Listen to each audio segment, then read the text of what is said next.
It's indeed a very, very good morning to you. Thank you so much for joining us this edition of the Tackle. It is the 20th of September 2022, tarehe 20 mwezi wa 9 mwaka 2022. Hope you're doing well. You hope you can well. It's another Tuesday, the State of the Nation edition of the 20th of September 2022. It's a pleasure to have you again this morning. Kama kawaida, when you join in, please like. When you like, we get to know that you're watching us, and after please share. When you share, you give someone else an opportunity to watch the broadcast. I want to remind you again that this is the Tackle, the State of the Nation edition of the 20th of September 2022, and it begins right now. Kama kawaida, nakuomba ukifika, please like. When you like, we get to know that you're watching us, and after like, please share. When you share, you give someone else an opportunity to watch the broadcast. When you join in, please like we get to know that you're watching us, and after like, please share. When you share, you give someone else an opportunity to watch the broadcast. Tukona AMBROSE WEDA, who is an advocate of the High Court. AMBROSE WEDA tukona sisi hapa leo this morning. We've been trying to get hold of him for the longest time. You guys have been asking about him, the chief chicken seller. Pleasure to have you this morning, sir. Good morning. Good morning. Hi. Salama, sir. Yes. It's good to see you again this morning. Thank you. It's been a while. We've been trying to get hold of you. I know you're a busy man. Thank you for having me this morning. I think it is my pleasure to share this morning. And good morning, our viewers. May I trust you have woken up well and you're strong and serving the country, serving yourself, and serving the Lord. Yes. I didn't know also you're an evangelist. Yesterday when I was going through your profile, I actually noticed that you are an evangelist. Oh, yes. I'm a canon in the Anglican Church. Born-again Christian, evangelist, author, many things. I do many things. God wants you to have 7 or 8 ventures. Oh, really? Oh, yeah, look at Ecclesiastes. 7 or 8. Cast your waters. 7 or 8. Not 1, not 2. 7 or 8. You do not know what will ripen. Oh, okay. I didn't know that. Oh, you should know. You should. You see, because the world moves in the earth and the world moves in seasons, there's a season for this, a season for that. So God says, my children should have 7 or 8 because you do not know the one which will come at what particular time. Pata potea. Not pata potea, but being wise. Being wise. Casting your net wider. Yes. Okay. Being wise. Because wisdom is the principal thing. That's true. What it says, seek wisdom. Okay. It is the principal thing. Of all you are getting, get understanding. Yes. Of all you're getting, get understanding. Yes. I don't know how many assholes you have. Evangelist, you need to have 7 or 8. I don't know how many you have. You need to get as many assholes as you can. You never know. Gani inaweza iva. Vijana wasikizwa wanasema kuna kitu inaitwa multibet. Yes. So you never know. Kama kaida lazima tuende mbele za Mungu tuombe. Alafu kirudi basi tunakuja kuingia kazi haraka upesi. Haya. Mighty Father, we come before you this morning. We worship you, we glorify your name. Thank you for another opportunity to be alive.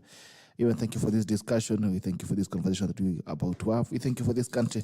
And we also thank you for every tackler who's joining us this morning. We meet them at their point of individual needs.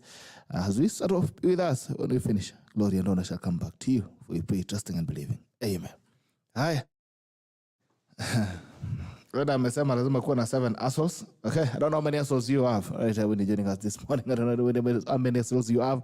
And also when you're joining us, please let us know where you're watching us from as well. Tuambie unatazama kutoka wapi. We're waiting for ARNOLD MALIBA. He's saying he's 2 minutes away. I think he should be here in a few. Meanwhile, let's look at the traffic situation on the roads.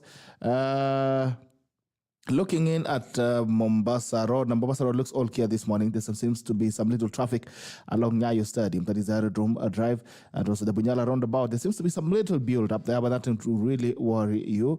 Looking in at Ngong Road. Ngong Road is not looking bad this morning. There seems to be some little traffic between the Kenyatta roundabout and NHIF exchange. Also some traffic as well. A little traffic between Coptic Hospital towards the roundabout, but I think nothing to really worry about. It's only a slow movement of vehicles, nothing to really scare you. Heading towards Yaya Center from Oledume Road. Okay, I think there's some little traffic on Oledume Road. I don't know what's happening on Oledume. Heading towards Kitanga Road, there seems to be some little build up right there.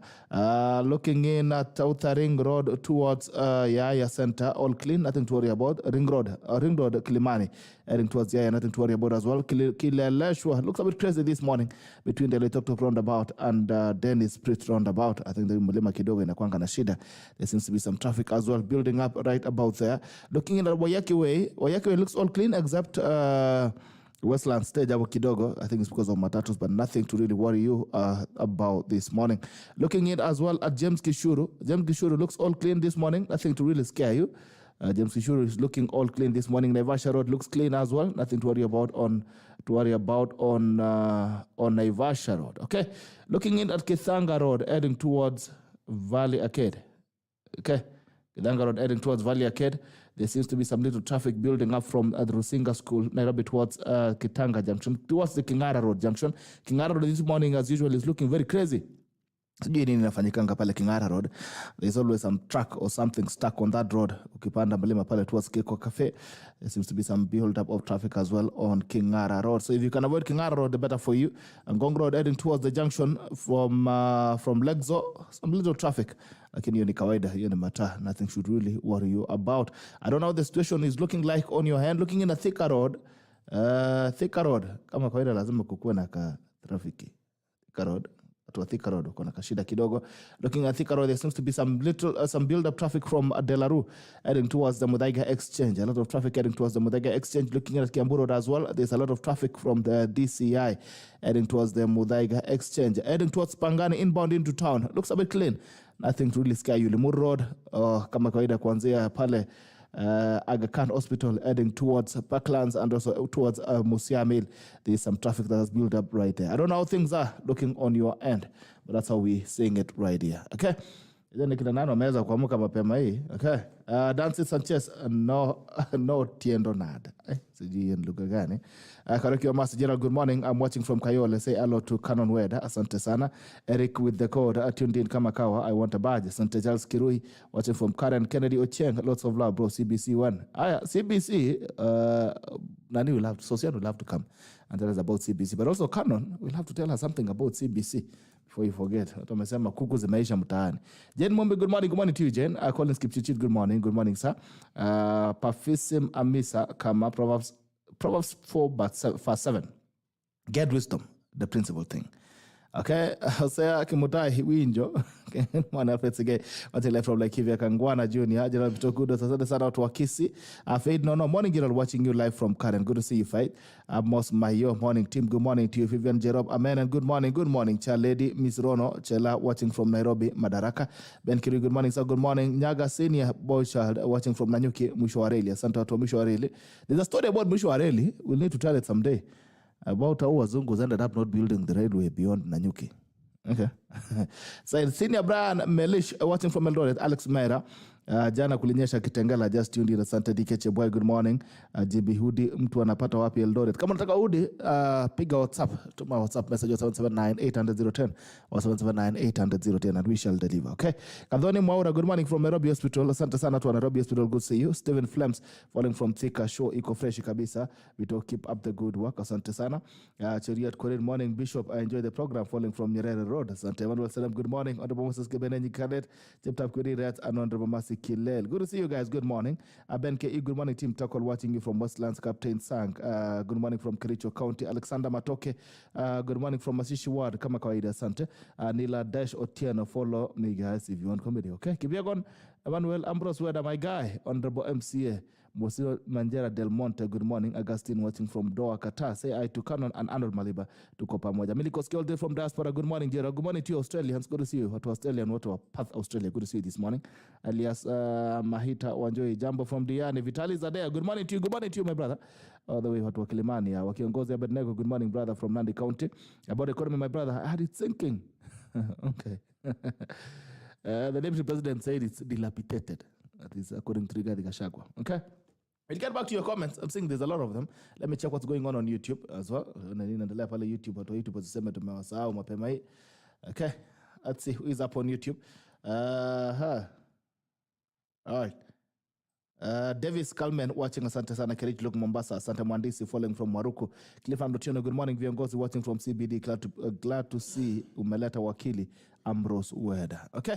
Without much ado, if you can see it, definitely then your next line can see it. If you can see us this morning, if you can see me, if you can see AMBROSE WEDA, if you can see the screen ahead of you, then it means that your next client can also see your product. So you can advertise with us. Send us a message. You'll call us on 0731027727 or 0731027727, and you get to place your advertisement. If you can see it, then definitely your next client can see it. Those of us who are asking about the hoodies as well, we're giving you an opportunity to wear the biggest brand in town. At only 2,500 Kenya shillings, you can get your hoodie in whichever color you want and size. You can ensure that you move around with the Tackle brand, the biggest brand in town. And as you move around with the brand as well, you help us become better. Hiyo shilingi mbili ambao unatupea basi, hakikisha kwamba this broadcast becomes better and is able to reach more people and be sustained for the longest time possible. So get to order your hoodie or 779-800-010 or 779-800-010 to my WhatsApp message, size, number of pieces and color. Alafu naweza kufanya delivery yako right on time. And also you're giving you a chance to make sure that your dream comes through. Kama kuna idea that you be thinking about, a content idea that you be thinking about, kama ni canon, kama Reverend Weda, and you've been thinking about recording your preachings and sending it out there, you can contact us. You get access to the best quality equipment right here in the studio, and we're giving you 1 month trial period to record your content. Alafu basi tunajua after mwezi mzima ukiisha, kama mambo yako itaweza kuendelea ama utakwamia hapo. So we're giving every dream a chance. Every dream deserves a chance, however small it is. So if you have a content dream, an idea that you want to create content, then you can come to us and we make it happen for you. Haya. Magazeti, wale magazeti nakaja this morning looking in at the Daily Nation, end of an era in mambo ya United Kingdom 1926 to 2022. That is Queen Elizabeth II was buried yesterday.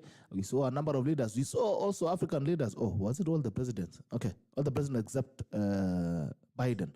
They were in a bus, and you guys were creating an uproar. I mean, when you're here, you guys mnapandanga basi hapa pia. So but hiyo basi pia ilikuwa fiti. Hiyo basi ilikuwa mbaya sana Ambro. Kama ulionaje basi wewe? I think it is because people are ignorant. Even Kenyans should remember when the 2010 constitution was being promulgated, all cabinet secretaries went there by bus, Nyayo bus. Okay.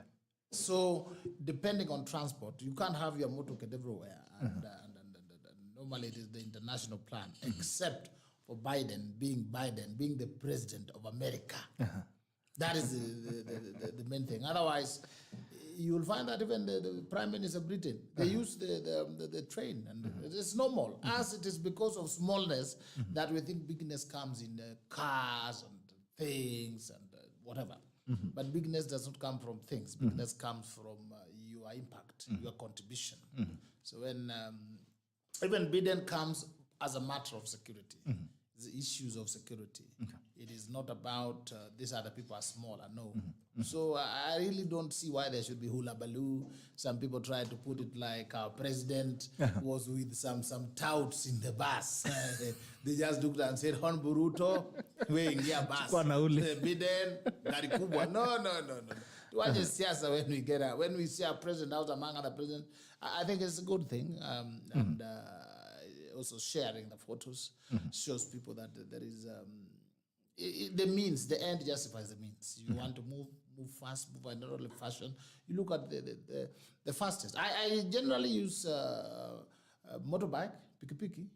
If I was coming here and I was late and there's traffic, I would use a motorbike. I would not be late that there's traffic on the road. I don't do that. When is the last time you used a motorbike? Not long ago. Last month. It depends with what I'm going to do and where I'm going, surely. It doesn't depend about me. It depends about where I want to go. Yes. But I remember there was a time I was going to a local media house, and when I came out of my house, I live along Mombasa Road. And I found there was traffic. And I couldn't leave my car on the road, so I returned. I went back and took a motorbike. I've been to the airport on a motorbike several times. Yes, and so I even walked from the airport to my house. It is not about class. It's about, are you able to accomplish what you convenience? Want? Yes. Okay. So what is the obsession of African leaders with motorcades and all these big man things that's around them? What is the obsession? To an extent that when we see them in a bus, it becomes a bus. It becomes an issue. I think it is because of our smallness. We are grown by things, so that you want to see a leader and then you want to see a position. So if you look at somebody who looks like you think that should not be a leader.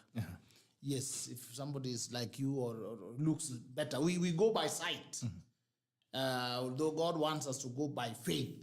But as we go by sight, I look at you and I look at the way you are dressed and so on and so forth. That's why we con persons, they play with your sight, Psychology. The psychology. They look at you and they say, this one looks like a very successful person. And Because you're in a tie. you're in a tie and a suit and expensive, and you are carrying big phones which are very expensive. There's one now which I think is foldable. It keeps turning. Oh yes, It's now foldable. those ones.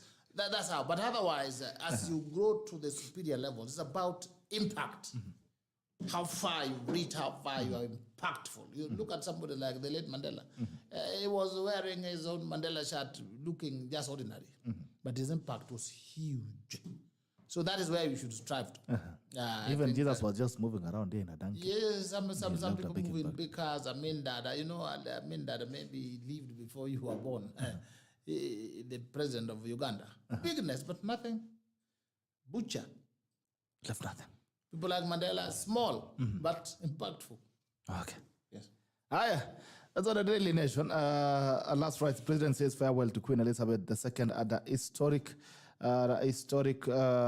state funeral attended by world leaders, among them William Ruto, as a country much changed since the Queen's coronation in 1953. Digs deep into its centuries of tradition to honor the only monarch most of its citizens have ever known. Talking about that, these are the guys who tell us about democracy, and most people have criticized them for the monarchy thing. Do you think that's an effect on their democracy, and should Africa look up to them in terms of it matters in democracy?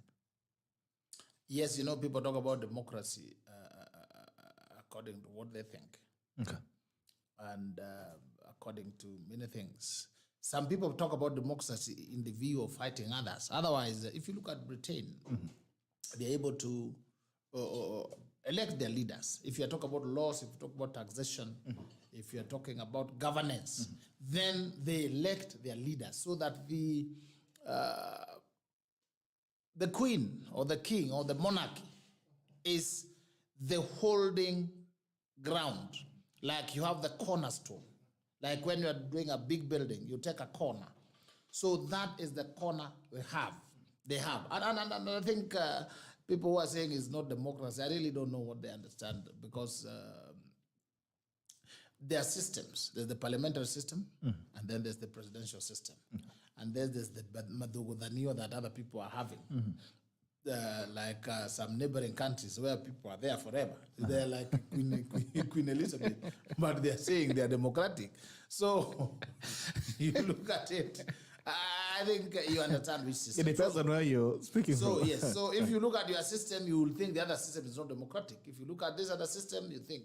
But the parliamentary system, the British one, I think is a very, very democratic system, if you ask me. Okay. With this an anchor on stability. Okay. Yes. All right. So it's as good then. The monarchy is as good as ceremonial. No. Don't think so. Okay. What's the role of the monarchy? The monarchy is like the cornerstone. You know the cornerstone? It looks helpless. It looks quiet. It doesn't interfere with the building. But without it, there's no building. If you're talking about certain things, number one, the monarchy.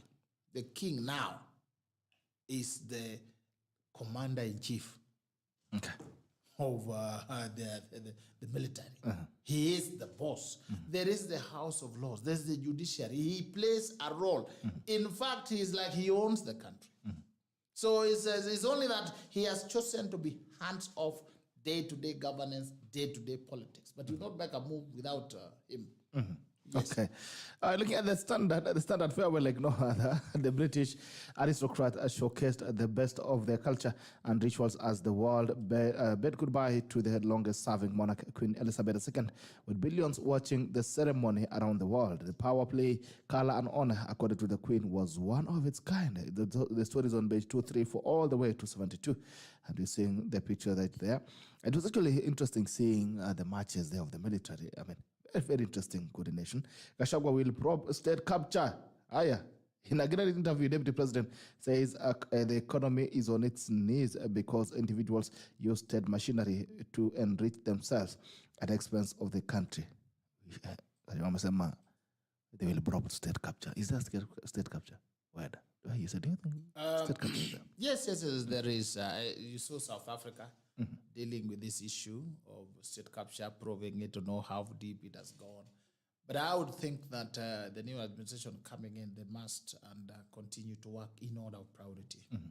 You look at what comes first, because we have many things to tackle. In life, we have so many things to deal with, but you see, which one comes first? Which one comes second? Which one comes third? Which one comes last? All this. So if you get your priorities topsy-turvy, inside out, up, down, then you are also headed to creating other problems and having difficulties.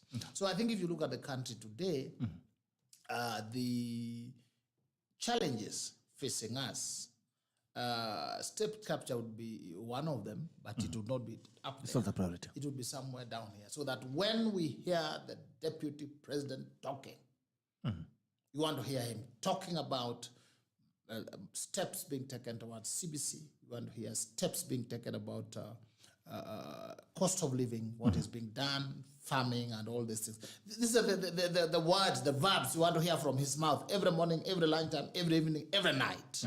Then along the way, as we move on, he will say, we have also seen inside, we have found there was state capture.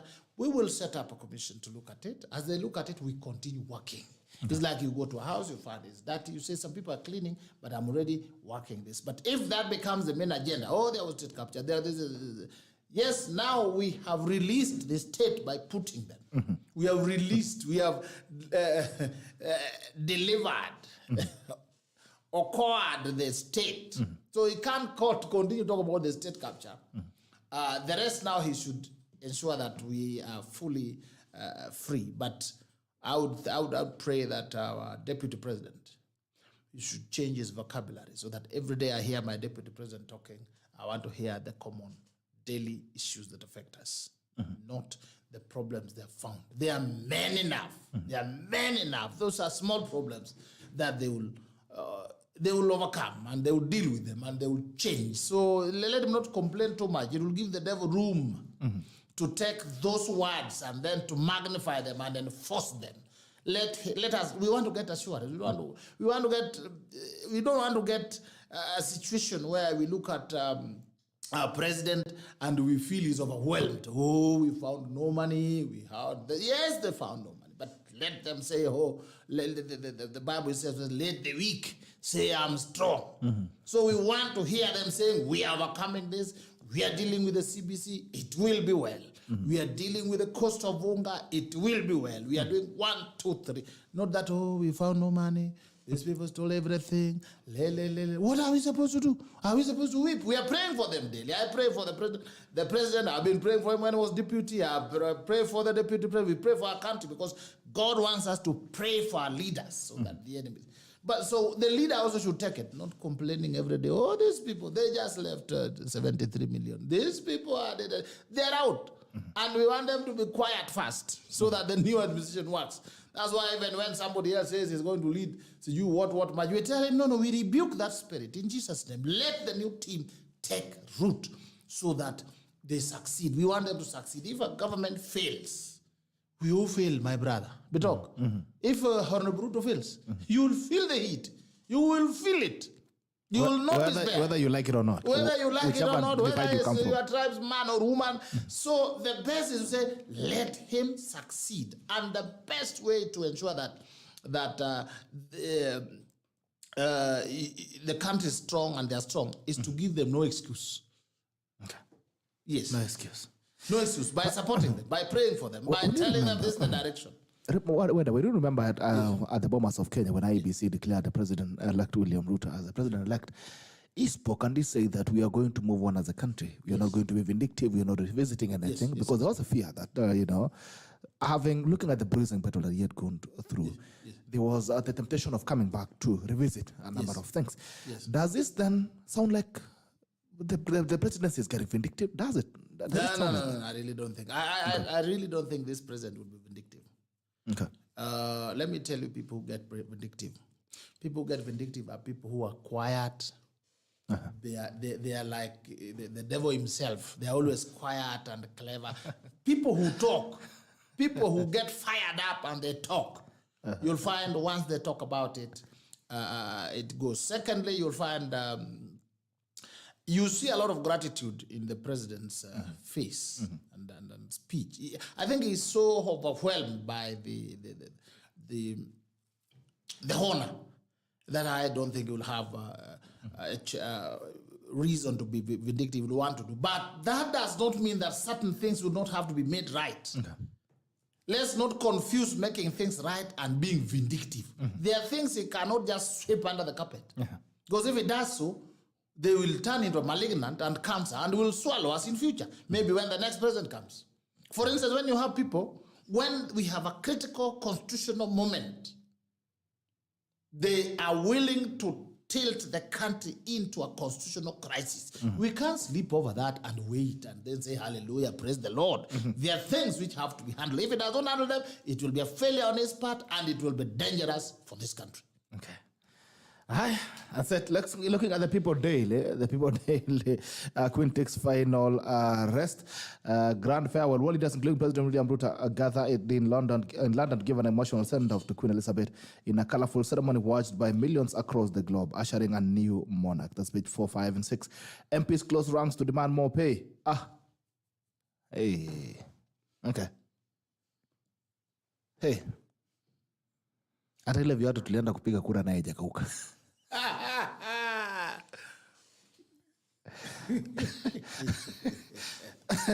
MPs close ranks. So it means across board.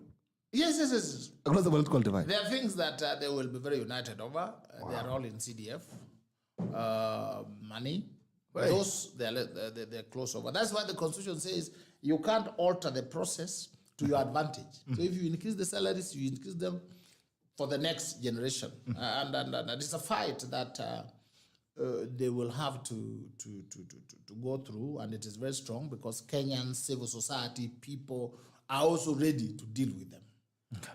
I think we cannot be a salary nation. We can also not be that you see somebody on his scooter, motorbike. That has been his means of transport, and it's a small garage, that's house. We are not saying anything is wrong with that. But immediately you go into politics, you go into parliament to get your V8 and V9s and big buildings. No. Just go there to legislate, to oversight. Those are the things. So when they talk about money, some people have gone there and they have realized that if you don't have your own resources, you'll go broke. Because now they eat in high society. But you know what makes life difficult? Is high society living. Okay. You'll drink tea, instead of drinking tea 20 bob. Gabanda. Yes, you'll drink tea of 500 shillings.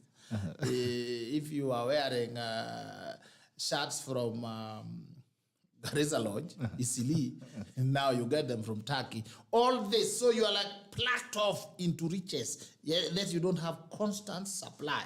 That's why most members of the National Assembly and Senate are broke.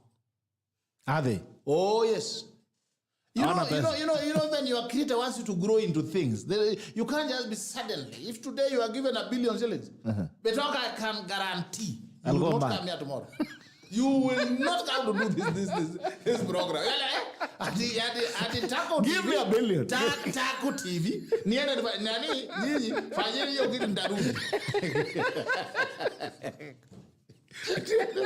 will die. You want to change the car, you change what you eat. That's what's happening with the MPs. Somebody who has been on a string budget, motorbike. Now, they're up there. Look at the youngest lady from Bomet. You've seen her. When she was coming in, you saw her hairstyle? Yes. Now she's spending 10,000. The hairstyle alone, you have to pay for it. And fingers. Yes. Now the shoes are not the ordinary. So you have to pay for it. But the income is limited. And the SRC has limited it. That's why by the time they are leaving, they are broke. Because the way to grow money is to spend less, accumulate capital, and invest it. Because the divine principle, the Jehovah's principle is multiplication, not accumulation. What you get, you multiply. Them, you try to accumulate. And then somebody will break his or her leg and then you spend the whole thing. So you find that cycle of brokenness continues to come. But the test is, if Bitok was to get even 5 million today, tomorrow you will not be on this show. I can tell you. Test me. I'm telling you. Test me. Test me, Ambrose. Please test me. You'll be like, I've been struggling in this TV. Let me go and try other things. You will go and say, this other media house, this one, I also want to buy that one. Ama niambie mwili pole kwanza. Oh, yes. So, that's what you can see now, these MPs, some of them are entering the big buildings, the big hotels for the first time. And then once you develop that appetite, you are eating caviar for the first time and you develop the appetite, you are tasting some exotic wines. What is caviar? Caviar is tongue-rich. Clearly, If you ask your cousins from the lake region, they'll tell us a delicacy, the eggs from a fish. No, this is a delicacy of the high and mighty. So when the taste has developed, the guy you are taking together, how do we call it? Cognac. Now they are taking Chivas Regol. and the problem just increased. By the time they are leaving office, Ngumu.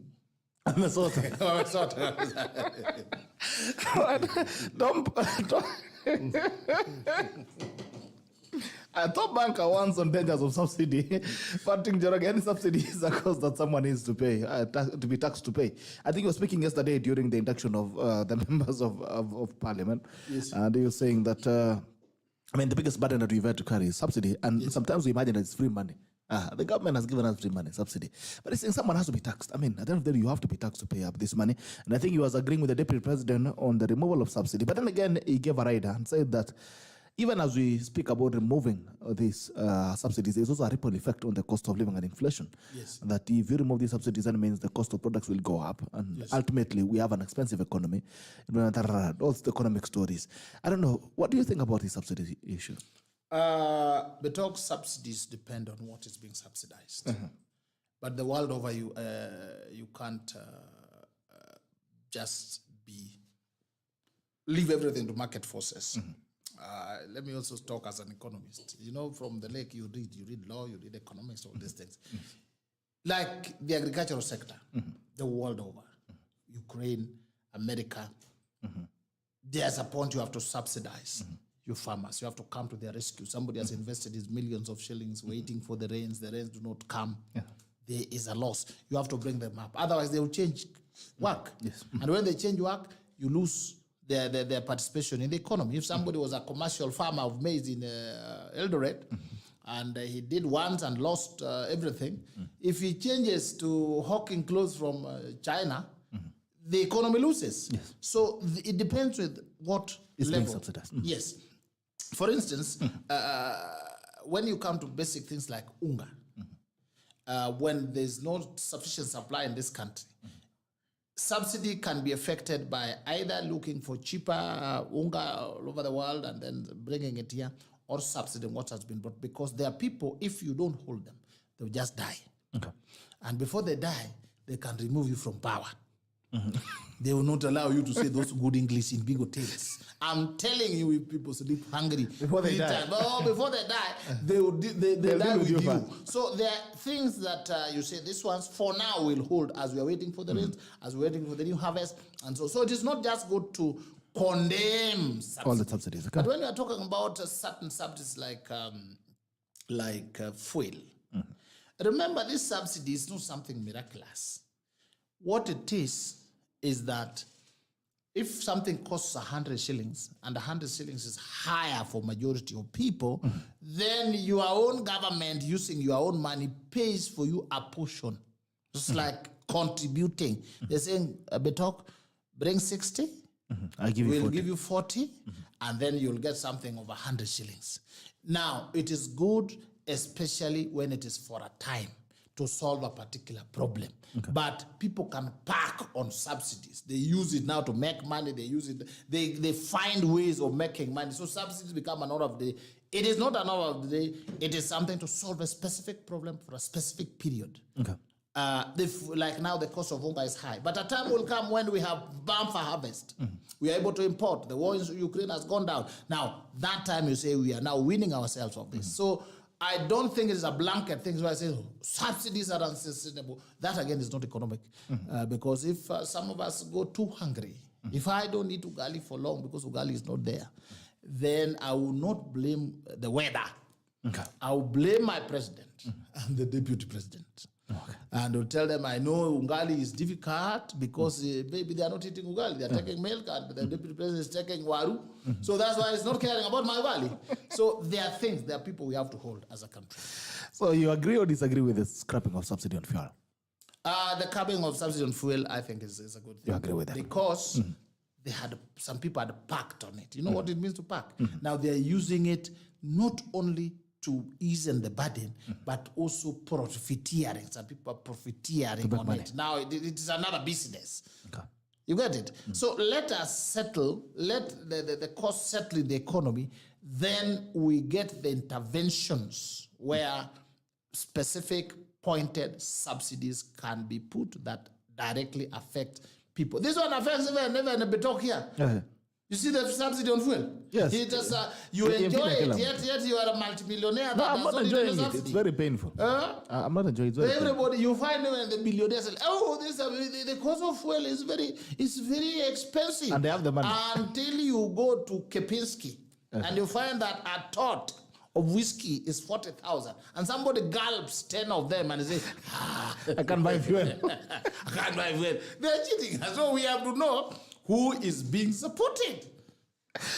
All right, the star independent. Okay, looking at the star, just right top there, there's Raila Odinga. Moving on, as Raila Odinga settles down for opposition role. Okay, he said he's going to get a march to 1 million march to the Supreme Court. What austerity? President spending skyrocketed as he hosted political meeting.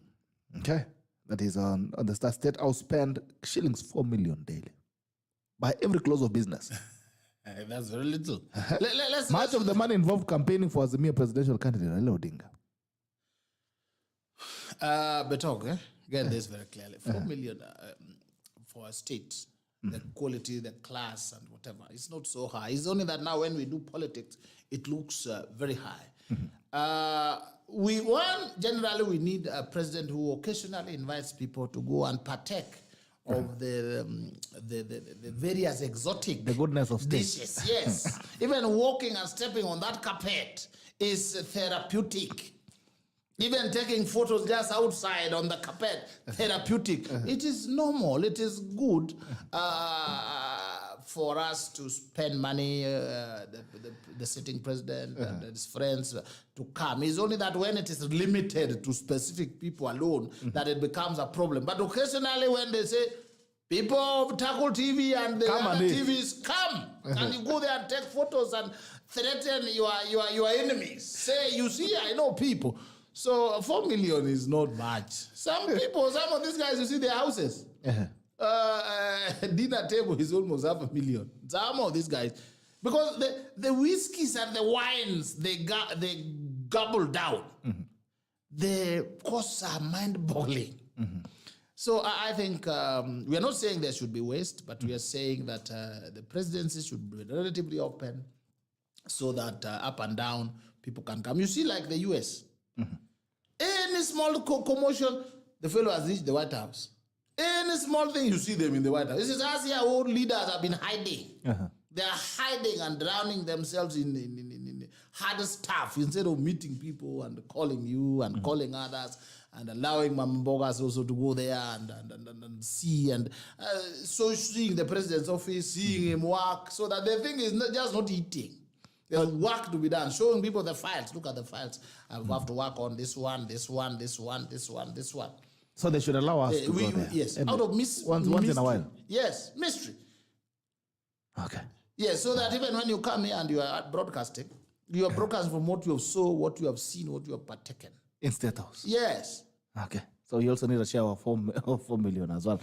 Look at the Business Daily. Got stops tenfold rise in NSSF deductions to 2,000 Kenyan shillings. That is, I think, with a proposal by the president that we need to raise the NSSF contributions. And he's saying that we cannot claim to be saving by contributing 200 Kenyan shillings. Looking also at the financial standard, Kenya's oil dream back on. Africa Oil and its partners are confident. I mean, there's some oil back again. I don't know what happened to the other oil that we had sent there. Ilienda Turkana ikatembea. On board, a strategic partner by the end of this month, setting the stage for the commercialization phase of the black gold. So, on two things to combine, Mambo Mbili, I think that was also coming up. We talk about NSSF and NHIF contributions. And I think President William Ruto has said that, first of all, on NSSF, he said we cannot talk about saving by contributing 200 Kenyan shillings. On NHIF, he said that there must be a way of fairness. If you're earning more, then you should contribute more. If you earn less, you should contribute less. What are your thoughts on those principal deductions? Number one, I think it is true that when the 200 shillings was set, okay? It was not 200 shillings today. The 200 that was set would be almost 4,000 today. So these figures, although we set them in our statutes, we should instead set a formula.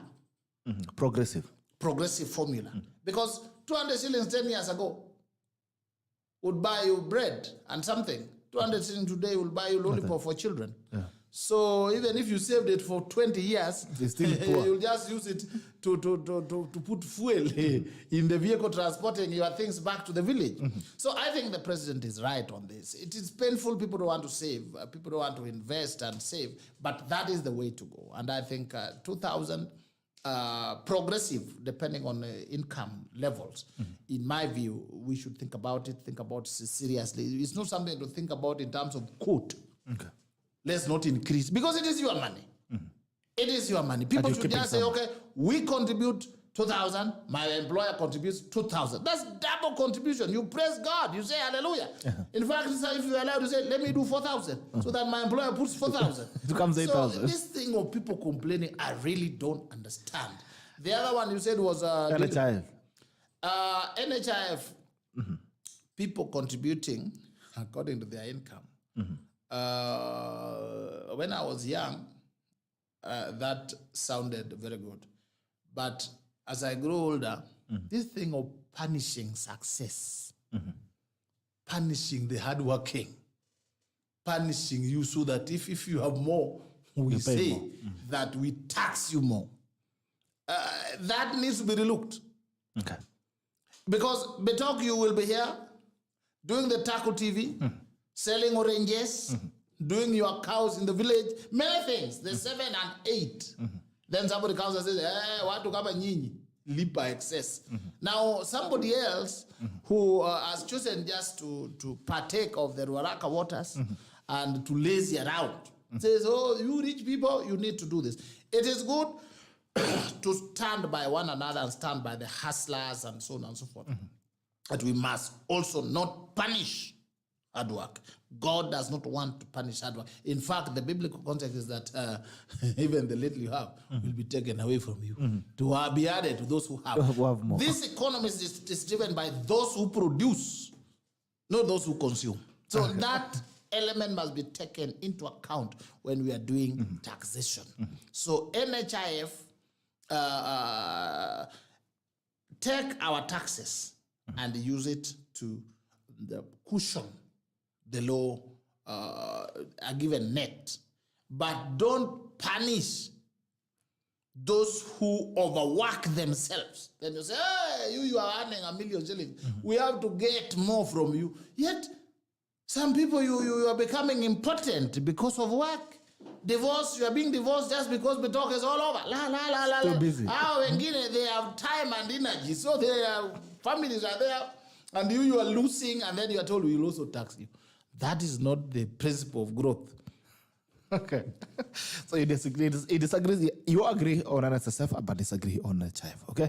All right. Now, the biggest conversation as well, the biggest fight that we're having right now is the fight of who is the majority, who is more here, and who is not more between the Azimio Coalition Party and the Kenya Kwanza Coalition. There seems to be a tussle and a scuffle in the parliament, also in both houses, on who is the majority. Okay. Kenya Kwanza have argued that Azimio Coalition is a party without any candidates. It's only Raila Odinga who ran on that ticket. They don't have MPs and all that. And the other guys have argued as well. We are a coalition of other parties. And so we should be added up 1, 2, 3, 4, 5, 6, 7, 8, 9. Then we somehow become the majority. What's your take? Who is the majority? We talk, take my comments also with a bit of bias against Azimio. Why? I'm just biased, you know. Okay. So I'm human. The Bible says you're either hot or cold. You don't be lukewarm. So should I consider your comment not to be objective? No. Before to claim that it's 100% objective, Give me a lie. please. That's why I'm giving you a caution. But I will not lie. Disclaimer. I will not exaggerate. Okay. But I would give clues that you look at. Will sound violent.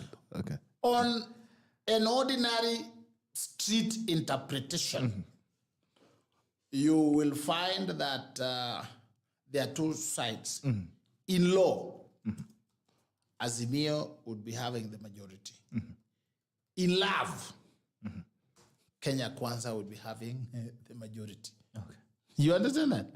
In law, it's Azimio. In love, Kenya Kwanza. And it is the in love that counts. Okay. You understand that? That's when you talk about democracy and voting. Yeah. Azimio, on the other hand, has it is said it's a coalition party, but a coalition. But there's a party being called a coalition, and there's a coalition. So it depends. Azimio itself is a party that is being called a coalition of parties. You look at it deep interpretation, you may not see the coalition. If you go by the fact that they have anybody who associated with them and the law that was crafted, then they have the majority. If you go by the actual love on the ground and the dynamics, then Kenya Kwanza has the majority. And that's why the Azimio could not get any of the speaker's positions. So this one, they are claiming through a convoluted legislation that was crafted as they amended the Political Parties Act. It was not deeply thought. It was not looked deep. It was not very sincere. It was selfish. And now the chicken have come home to roost. The main thing will be for the speaker to rule. And I see the speaker ruling that Kenya Kwanza has the majority. Remember, the rulings of the speaker need not be very accurate. They are not like the courts of law. They make political decisions. So my take is, in law, as it is, if you read the Political Parties Act, Azimio has the majority. Okay. In love, Kenya Kwanza has the majority. And it is the in love part that counts in politics. That is why the Speaker of the Senate and the Speaker of the National Assembly were produced by Kenya Kwanza. So Azimio is like marriage. You understand the talk. You can carry the marriage certificate, wave around. This is my wife. But the last time you had conjugal rights was many years ago. That is where Azimio is. They have a marriage certificate. But Bibi, Ilienda long, they have not had conjugal rights. So they better think outside or inside or upside the box. So who is the majority? So who is likely to carry the day then as the majority? Definitely the speaker is going to rule that Kenya Kwanza has the majority. The speaker belongs there, and the speaker is not a judge like Supreme Court, Kome, which has tried Kome, or who has tried to his decisions are political. He will try to make his name, but he'll come to say, oh, you people, this and this and this, this and this. We think Kenya Kwanza has the majority. And there's nothing the other people can do. It is like the court can order you with your marriage certificate. If the court was to order you with your marriage certificate, that you go and be given conjugal rights, you understand? And the lady says, no. Implement your order. Are you going to implement it? so I really, if I was Azimio, I would re-strategize in certain respects, because if you allow yourself to be humiliated again and again, the public loses confidence. They went to the Senate. It's like they never thought. Eventually, they couldn't even do the Senate thing.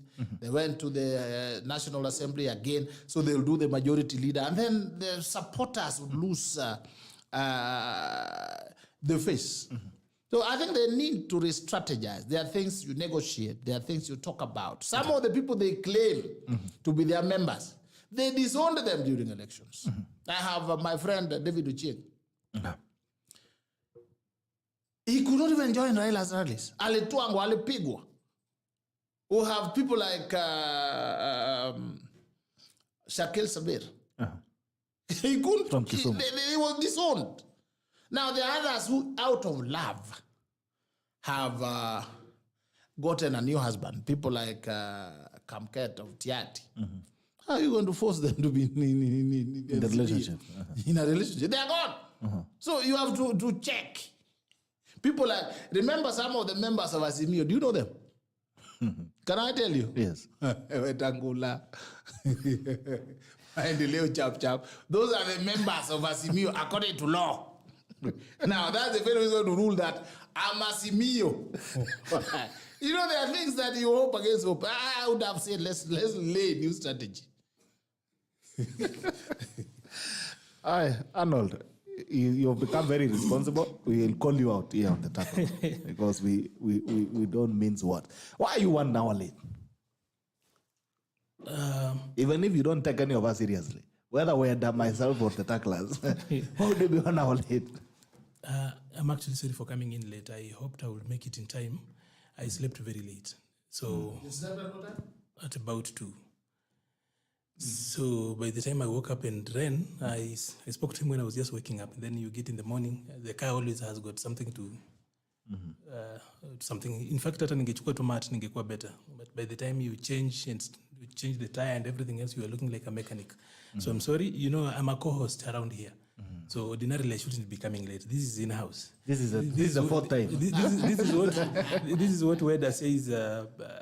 Like a marriage that should be dealt with behind scenes. These are stuff that should. But you need to own invest in a nice motorbike. See your easy boxer, nice motorbike. I'm not saying there's the wrong with boxer, but as a young man, you enjoy. Even you wake up and there's traffic or what, you get into your motorbike, you come. And you know, he came a little bit early. Actually, yes. I'm thinking having Anduthi is much better now. Yes. There's a little bit of a crackdown around City Mortuary there for matatus. So you after you've gone after that, you realize there's no jam. But then before that, everything else is stacked up. You get there, you realize police officers have just packed matatus aside, and that has got a way of slowing up stuff. Yeah, so I'm sorry for that. We'll find Actually, tomorrow you should sleep. I'll just come and run the show alone. So, so tomorrow is my sleeping day. Tomorrow should be a sleeping day. Fair enough. On the majority and the minority, what I was telling us about the certificates and the conjugal right, and the fact that you can be told, okay, you've been given an order, go and do that thing. But the wife is not at home. How are you going to go and do it? Or who is the majority according to law and who is the minority? I think de facto, Kenya Kwanza are the majority. There's no argument around that. That is the fact. And you don't need literature, you don't need English, you don't even need law to understand that Kenya Kwanza has the majority. He's already like elucidated that speakers of both houses are from Kenya Kwanza, and that is the first demonstration of who is the majority. Okay. Yeah. So, secondly, of course, there will be that argument around, like he said, this is what the certificate says. But a certificate is one thing, a marriage is entirely another thing altogether. You know, like just like carrying around a baptism certificate. Going around with a baptism certificate is Doesn't mean you're going to heaven. Being a Christian is entirely another thing. To be a Christian, you make a decision every single day.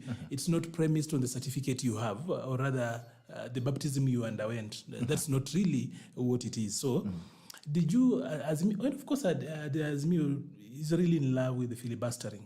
They know these things also. Just the same way they took us for a ride during the elections when we were counting, especially after elections. The numbers were out there. They knew, but they still would go around. They're in love with the filibustering. You know what Kajwang was trying to do during the election of the speaker? Going round and round and round and round. That obstructionist approach to things has actually become the signature way of Azimio's mode of operation. So, and this is the problem of rushing through laws. You know, during the amendment phase, the idea was to punish any other person. And they forgot. And you see, for example, I told you, like, for example, I ran on an Azimio associated party. And we took so long trying to talk about zoning and zoning and zoning, whereas the other guys had already settled down and they were running. There was so much impact when it comes to the multi-layered way of doing things. Azimio was so complex, as in even a computer doesn't have anything on it. It was so complex. You don't know what a council, there is a summit, there is that thing that used to meet at KICC every week. I don't know what that was. You are not there. Maybe I were not there. It was multi-layered. Too very complex. Even the decision-making process was quite difficult.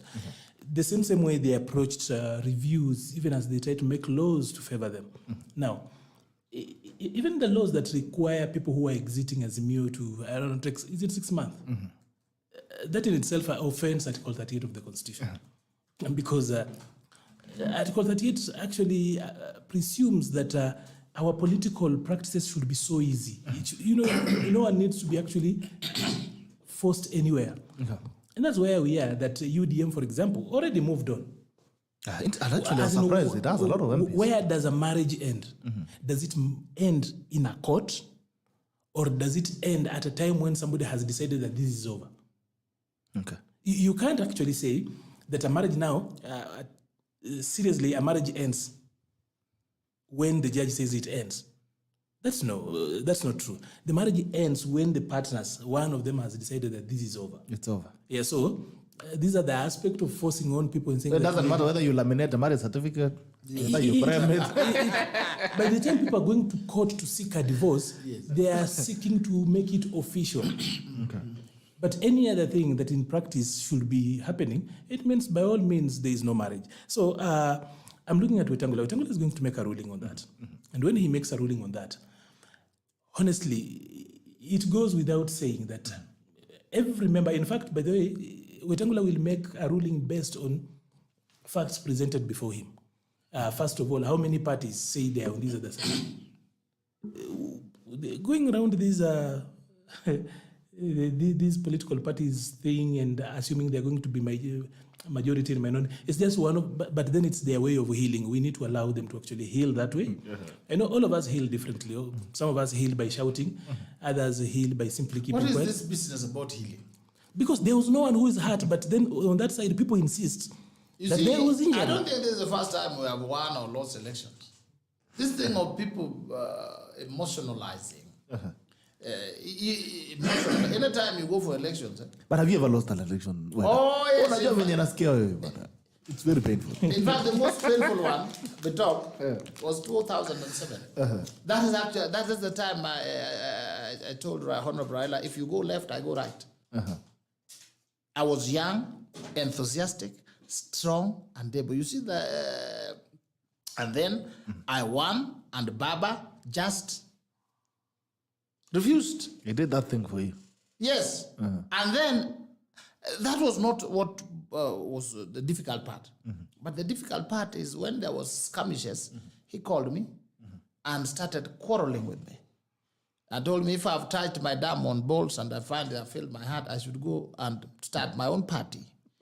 Now, that was not even the worst part. The worst part is earlier on I had asked him almost 3 times. I say, I'm going for this thing and I can get it. I think may have underrated my abilities. So thereafter I started saying that I was given money by the Kikuyus to go and bring down party leaders and so on. And so I was running against Hon Bunyong, who was then the ODM secretary general. And he was very, very categorical. And I realized that this man wants to nip me in the bud when I'm young. That is why I left, and I think it remains a good decision because those who remained with him, they have all soaked in cold water. It's some of us whose heads are still up just because you say hey. So along the way, when it became tough, I joined President Uhuru and Honorable Ruto. We moved together until now. President Uhuru Raila came back and grabbed the president and put, and then Honorable Ruto became a pariah. Some of us now became suspects. So the president belonged to Honorable Raila. So it is painful, but it is part of the process. So let's listen how we are healing. If you are healing, you don't disrupt everybody else. You just heal on your own, or the best way to heal is to go to church and pray. Jehovah heals everybody, gives people rest. If you don't want that, please go and kamata something hot and fall on the roadside. Anyway, I was actually speaking when he brought up the issue of healing, and I think I have on this particular panel insisted that we should not make politics look like it's war. We should not make elections look like it's battle, and that after battle there are winners and losers. We still have, and you've seen people come up, and even a governor who essentially is the executive say that I don't want to be in opposition. How can you, a governor who is the executive, say you are in opposition? So the only losers, like I've said, there are only 1,882 vacancies. Of course, without counting the nomination bit of it, of course. And the people who submitted their interest to run was 16,000. So if we have got any losers, there are only 14,000. The rest of us are Kenyans. There are 14,000 people who lost. 1,882 got seats. So those are the losers. The rest of us, people talking about some 7 million losers and 7 million winners. That's not how our constitution designs our politics. But then now, this zoning business, I think no one has escaped zoning in this particular election. Whether a party zoned you or the voters decided to zone you like they did to Azimio, you remain zoned. And it's important that even the MPs also understand that they are being zoned in the minority because that's where they belong. So when they go around and elect people and say they are going to do this, I think I need to use this word that Azimio and Baba, I think, have taken their supporters for granted for a very long time. Because even where things are obvious, they still want to abuse them emotionally. And you know how supporters employ emotions in giving you support. So you are there, people are giving you support emotionally. As in, again, these guys want to drag you. Tunajaribu kupona, wanaingiza kidole kwa kidonda. Tunajaribu kupona, wanaingiza hapo hivyo. Sasa tutapona lini? As in, we were just quiet, silently seated. Baba tokelezea in Mombasa. And he's like, oh. Not much. Just like that ex who shows up. You're in the process of healing. He shows up and he's like, hey. 11 p.m., hey. So we were busy healing. Baba shows up in Mombasa. Amechokoza kidonda, tena wameanza tena parliament. Wanataka tupone lini? You know? No, you are used. No, it's not. That's your way of life. It's not. It cannot be a way of life because, you see, just how the public is actually reacting. There is fatigue. You know, even after Alexander had taken his soldiers to war, to what he would call the ends of the earth, there is a point when he started going back home, there was fatigue. Even for victory, there is fatigue. Do you think that there's no fatigue in losing? No, when it is a game, I think to some people it's a game. And those are very few people, by the way. You know where we say. Actually, in the Azimio side, speaking on the fence, it's a game. They love this springing up and pontificating and springing up like a Bakura's rag. This one, Kome, this one, Chebukati, springing up things. When in reality, They actually know the correct position, but they'll spring it up and then they spin it over, and a given time, now they believe it. Well, on believing, the sharpest tool in Azimio's, I realized this belatedly, that the sharpest tool in Azimio's toolbox was propaganda. Okay. You realize too late. Propaganda has been there over the years. That is the sharpest tool. Of course, I know, in the practice of politics, propaganda is a tool that is employed. But for them, that is the sharpest tool. They don't know how to approach politics any other way. So when you had them putting out there that Kindiki had refused to sign the Form 34C, in essence, it was Kanchori who had refused to actually do that. When they came out and said that we had counted and we had won, in essence, they had counted and they had lost. So primarily, when Azimio says anything, you look at the default response to any other particular person out there should be doubt until they prove otherwise. So every time, and that has been the way, that's why I actually talk about abusing the supporters. Because do you know that supporters out here genuinely have believed, like in 2013 when we said democracy on trial, in 2017 when we came out, in 2007 I was still rather too young, so in 2013... You mean you have traveled in that journey, all this? From 2013, democracy on trial... You need to be taken for rehabilitation. The way he has learned politics is no dummy. He needs rehabilitation. He needs therapy. He needs therapy, counselors, prayers, prophets, and apostles. Because he has just lived a lie all along. So in 2017, it's sad for a young man. No peace without justice. Now in 2022, we are here talking about Chebukati versus the people. Literally, we've tried Chebukati versus the people. It's not flown this time. Now it's a bird without wings. Now we are talking about wings. And they're never writing decisions. Yeah. I don't know, the devil speaks which language? English, Kiswahili, or which one? As in now, I have learned politics the hard way. The wrong way, not the hard way. It's hard. Not only wrong. It cannot be wrong and easy. It's wrong and hard. It had been wrong and hard. The wrong people, propaganda, liars. Because the truth is that we counted. And that is why, like, a day or Wednesday, I came out and said, no, this doesn't look right. I have been here before. I said, if you've been somewhere and people carry you, blindfold you, then you are like, no. I opened up my eyes on Wednesday in the evening and said, after we did elections on Tuesday, on Wednesday I said, no, I know this place. We've been here before. As in, this place is not new. I know this place. So I think again, I think he has been bought. Just hear people say you have been bought. We know you have been. Of course, I know. We know you are going to carry. I am a mole. Listen, you are a mole. You are everything else. That has actually been the language and everything else. But knowing too well that a number of the people we've worked with this journey actually have woken up and they've got the realization that this is not how we do politics, that politics is not war, it's not battle, and that justice is not an embodiment of an individual, but principles that stand out there. So justice cannot be a moving target. Where if it doesn't favor me, when we were young, we used to play, like if you're the owner of the ball, the plastic balls we used to make.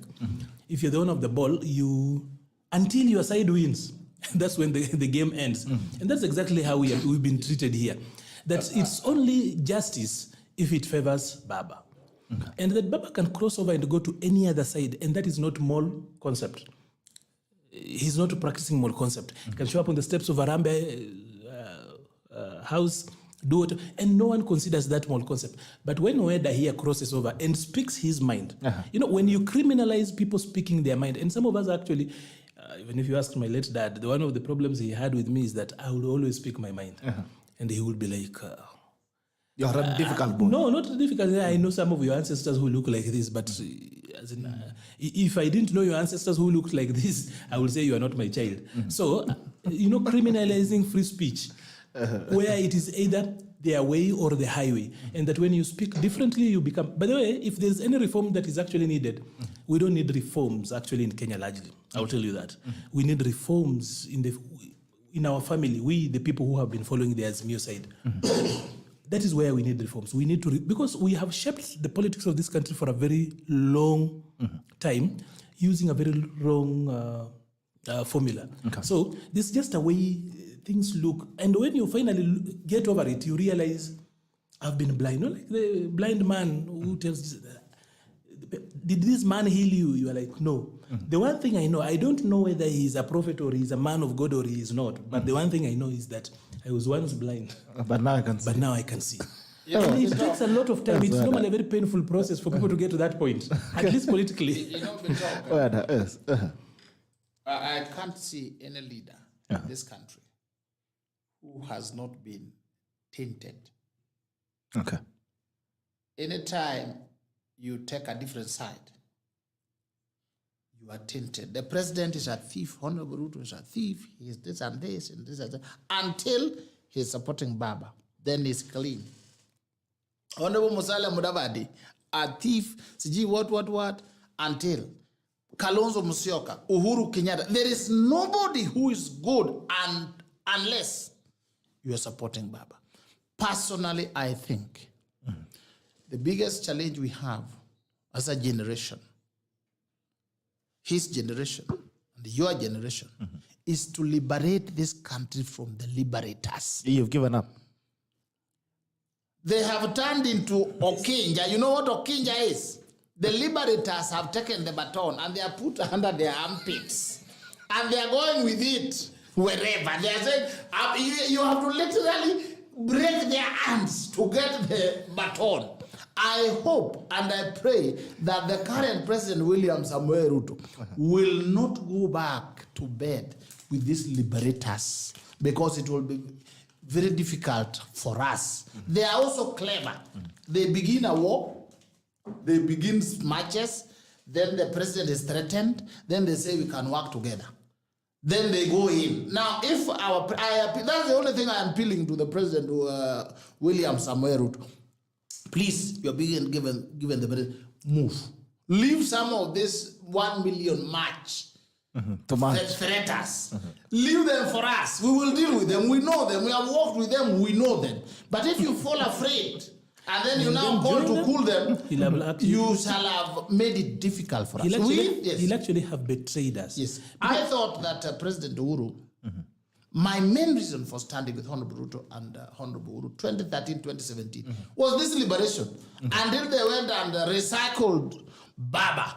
Then now, Baba came and became such a big threat. The next casualty was the deputy president. Now let him not do that to us again. We are praying and may Jehovah continue to order his steps. You don't want an answer? Because we have to liberate this country from the liberators. They are carrying the baton and they are put it in their armpits, ndani ya koti. Wakafunga koti na wakaweka belt. We'll have to break their hands to get this thing. All right, moving on quickly. William Ruto is said to name his cabinet. Already there's been complaints about the inclusion of politicians in the cabinet. People are saying we don't want to see politicians in the cabinet. There have been people who have been speculating as well. We've had some more, speculation. People are going to resign. You've heard about Murkomen, you've heard about Wahome, you've heard about Dwali, you've heard about a number of guys who are said to be added into the cabinet. But there's been an uproar saying, no, we don't want to see politicians in the cabinet. But anyway, without the stories that you're saying, because Arnold has said also sometimes we feed on a lot of propaganda. But anyway, looking at when he's going to put up his cabinet, what do you guys expect from the cabinet? I'll start with you, Arnold. First of all, I don't buy this sense. I have got a relative of mine who one day was telling me about a certain school in Nairobi that I'll not name. And he said in my language, mitoto ya politicians imeenda kwa hiyo shule imeharibu. And then I thought about myself. We are seated on the same table doing tea. And I'm like, I'm here and I'm being marginalized directly. As in, indirectly, hata kama asemi kuwa ni mimi. I can't then isolate because I'm a practicing politician. So while we were talking about a school, the whole language was about mitoto ya politicians imeenda kwa hiyo shule imeharibu hiyo shule. That school used to be good, blah, blah. And he's a very respected person in the society. So when we have got this idea that politicians are not professionals, what are they? Politics is a profession itself. As in people go do political scientists out there. The administration of state is not easy. Statecraft is not child's play. Otherwise, we wouldn't be taking a lot of time talking about it. It's a very serious thing. So there's this lie, of course, and then there's this creation of a line of thinking that there are professionals who are coming into government to save it. Okay. And then there are politicians who spoil government. As in the people who do the hard fighting to deliver government are the ones you now want to... You know, Murkomen is a lawyer by excellence. He's done his work very well, properly schooled. He's taught law. Then now all of a sudden, because Murkomen has gone to Elgeyo Marakwet, asked for votes twice, now he's a politician, he cannot be a CS. For a man who took time, so much of what we see in devolution today, he designed. Now all of a sudden, Murkomen cannot be a CS. I don't want to call that impudence or effrontery. I just want to call that madness and nonsense. Because Duale is a teacher by training. He's been in parliament passing laws. What do those laws do? Don't they serve society? Don't they run society as we know it? But I want to go around and say this. I know, and I need to say this, that we cannot be putting people, sending men to war, and when the spoils of war have actually been availed, then other people who know how to share best show up. I'll give you an example of somebody like Matiang'i. This man, of course, in 2013, if he did anything, probably Weda knows, probably it was in the back end. But as far as I know, I don't think he played what I would call a phenomenal role. Okay. He comes into this particular government, he becomes too powerful and even looks down upon William, who literally woke up. Unajua kama sisi nalala saa 8 tunaamka saa hizi tumechoka. William will run and campaign the whole time. Then he's here looking down upon him, and we had got people who are like, who's this Musheru? Yes. Who was somewhere in Upper Hill, I think, in some Google office, showing up and then now talking down to somebody who actually made that government possible and even his appointment possible. I think, to be fair, there should not be an uproar. If you are either part and parcel of this battlefront, because a battlefront has got so many segments. There's the vanguard, people fighting there, or those people you are now calling politicians, going out there and winning souls. Just like Christianity, there is what they call the fivefold canon, yes. The fivefold ministries. We're talking about evangelists, teachers, who are the other? The apostles, the prophets. I'm forgetting the other one. So all those, everyone has got a role to play in ministry, right? So you are either part and parcel of this particular process, but you can't be seated somewhere that after we have won government, now you say that I've been working for the African Development Bank and I am therefore suitable to become a PS or a CS, I'll bring in goodwill and everything else. The days where people have to manipulate politicians and get around these issues actually should be over. In any case, I think William should first and foremost remember the men who went to war with him. Okay. You cannot have people who articulate your vision to the level where the populace buy it, and then somebody else who wasn't there, didn't understand it, now comes in and he wants to administer that particular policy. It will not work. It will not be easy. They'll tell you how it can't work. They look down upon the very, very people who made this thing possible. So I don't see any problem with Duale, Murkomen, Ndindi Njoro, Alice, or whoever it is ending up in the cabinet. After all, those are the people who understood the bottom up. After all, those were the people who are selling it, right? Okay. So the people who are there, Kina Veronica, Maina, the Ndis of this world, they were doing politics, right? Yes. They put their reputation. You know, when Weda comes here and he speaks the way he speaks, you know he exposes himself, right? You know he can miss out on clients in his business, right? It's the same way when people go out there and campaign for somebody. Those people miss out on their other interests, but other people want to eat their cake and still have it. You cannot go out there to fold your shirt, muddy your hands, but you want to show up later on and say that, okay, now that you guys have brought this thing, I am that particular mortician. You guys have already killed it. I just want to do surgery on this and then give you a report. We can't move that way. So that uproar is actually, I think, founded on hypocrisy. I expect that, of course, William will do a balance. There is talent. You can bring talent from elsewhere if it's going to add in value. But as I know, one of the best cabinets I've seen, and probably I've not been around to see so many cabinets effectively, is the Mwai Kibaki cabinet. Who in that cabinet was not a politician and a practicing one at that? Everyone in that cabinet was elected and therefore practicing politician, right? But didn't we have one of the best cabinets? Okay.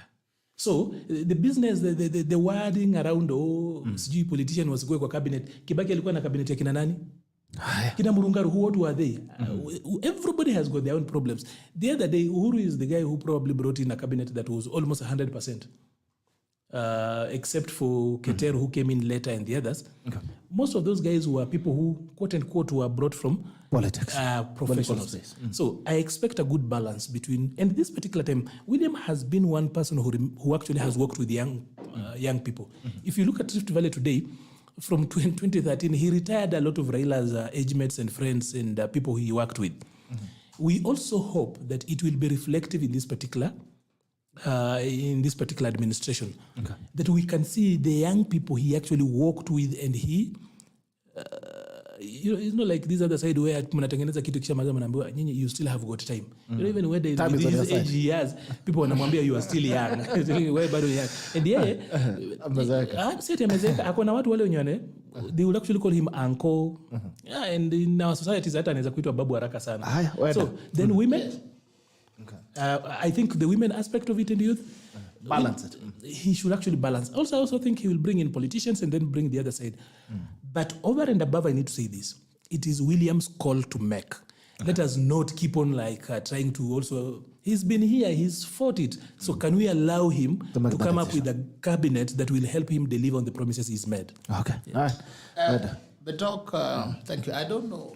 Maybe you pull your mic a bit closer towards you. I don't know those who will be, and the names you're touting, I think those are your names. I'm just saying things I had in the graphic. And then I put it on the side. Some are there to make the then I shelved but let's just look at the principles. When you talk about government in this country, what comes to your mind is the president, the deputy president, and the cabinet secretaries. Okay. So one assignment that the president has is national, how do you call it, integration. And the Kenyans believe that they're in government if one of them is in government. Do you know that the Luo nation has 3 cabinet slots in this country, and they feel exclusively left out of the outgoing Uhuru government? We live left out because those who are in cabinet, they don't bring the flag in the village. We don't see the flag up, down, left, right. We don't visit them and have a cup of tea and say, today I had a meeting with cabinet, waziri.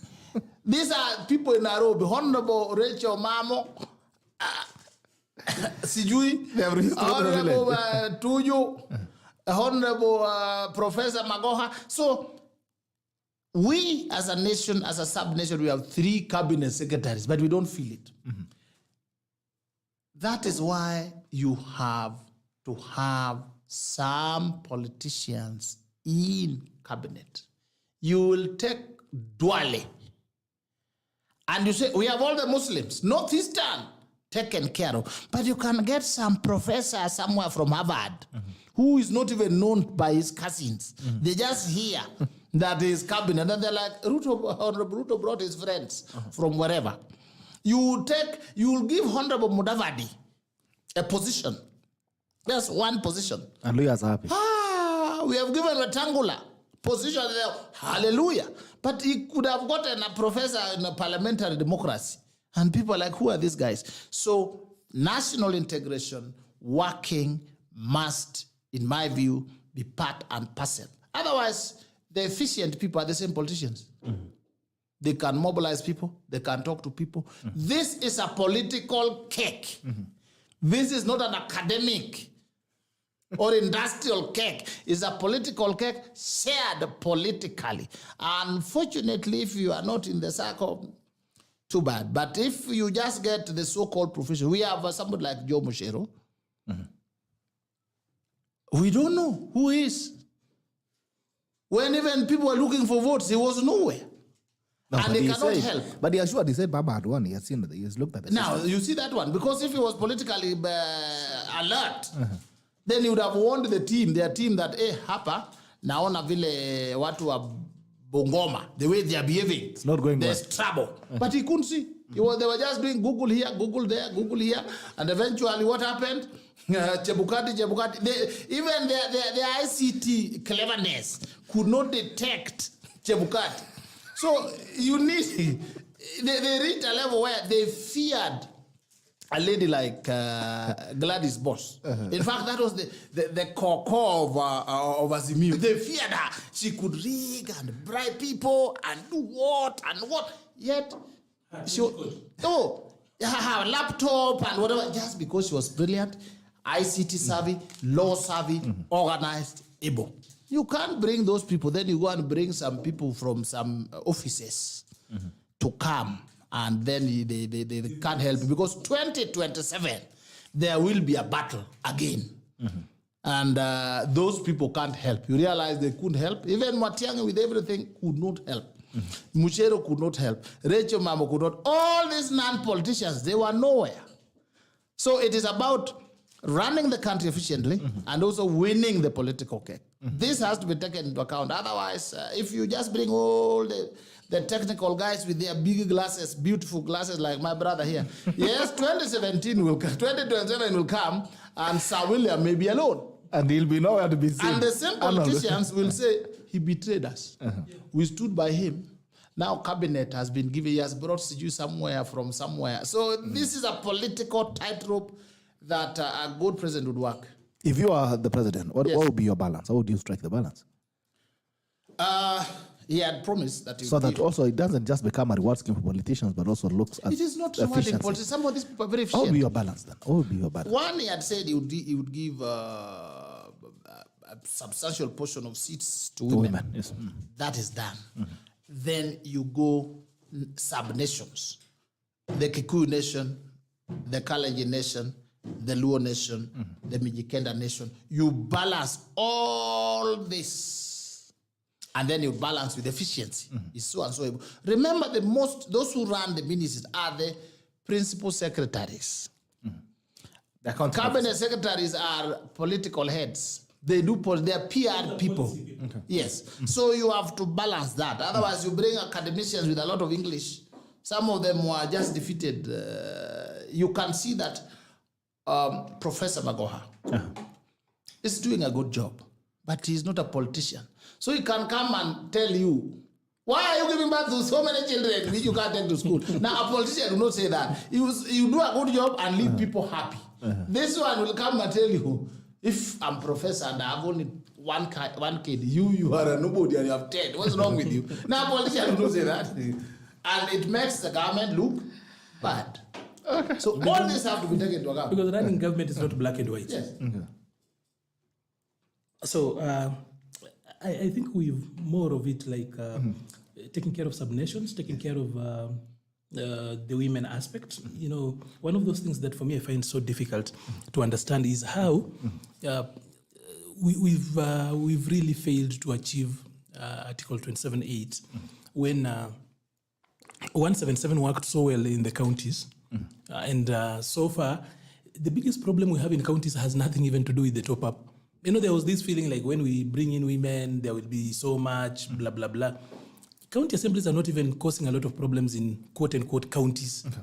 It's actually the executive on the other side that is very lean. You have got 10 committee members and you have got chief officers there. I think they shouldn't be more than 14. Okay. So ordinarily, we can still achieve 27.8 without making it so complex. Okay. So I'm yet to see how we will achieve that. And I'm hoping that William will also not go back to fall to the same old trap of trying to change the constitution, for example, and trying to appease the opposition. Because if he does not know, let me tell you this, people are afraid to say this thing on the air. But in the long run, people will realize that William is actually a liberator. On proportions, we are not willing to actually acknowledge at the moment. Like, for example, on 15th, when Chebukati announced that William was the winner, he effectively made Raila the politician of yesterday. Okay. And that people hoped that we've moved away from the politics that then tires in tribal cocoons, and that issues for the first time can really matter. So I hope he doesn't go back, and I hope we will not see him making the same mistake in his cabinet. So I know for him that will be much easier, even though I know there are so many interests at the moment. If you really need professionals, they can apply they can actually apply to become principal secretaries. For politicians, we need somebody who can play both sides. Plus, William really said, when he actually was elected, said he wanted CSS who can speak to parliament.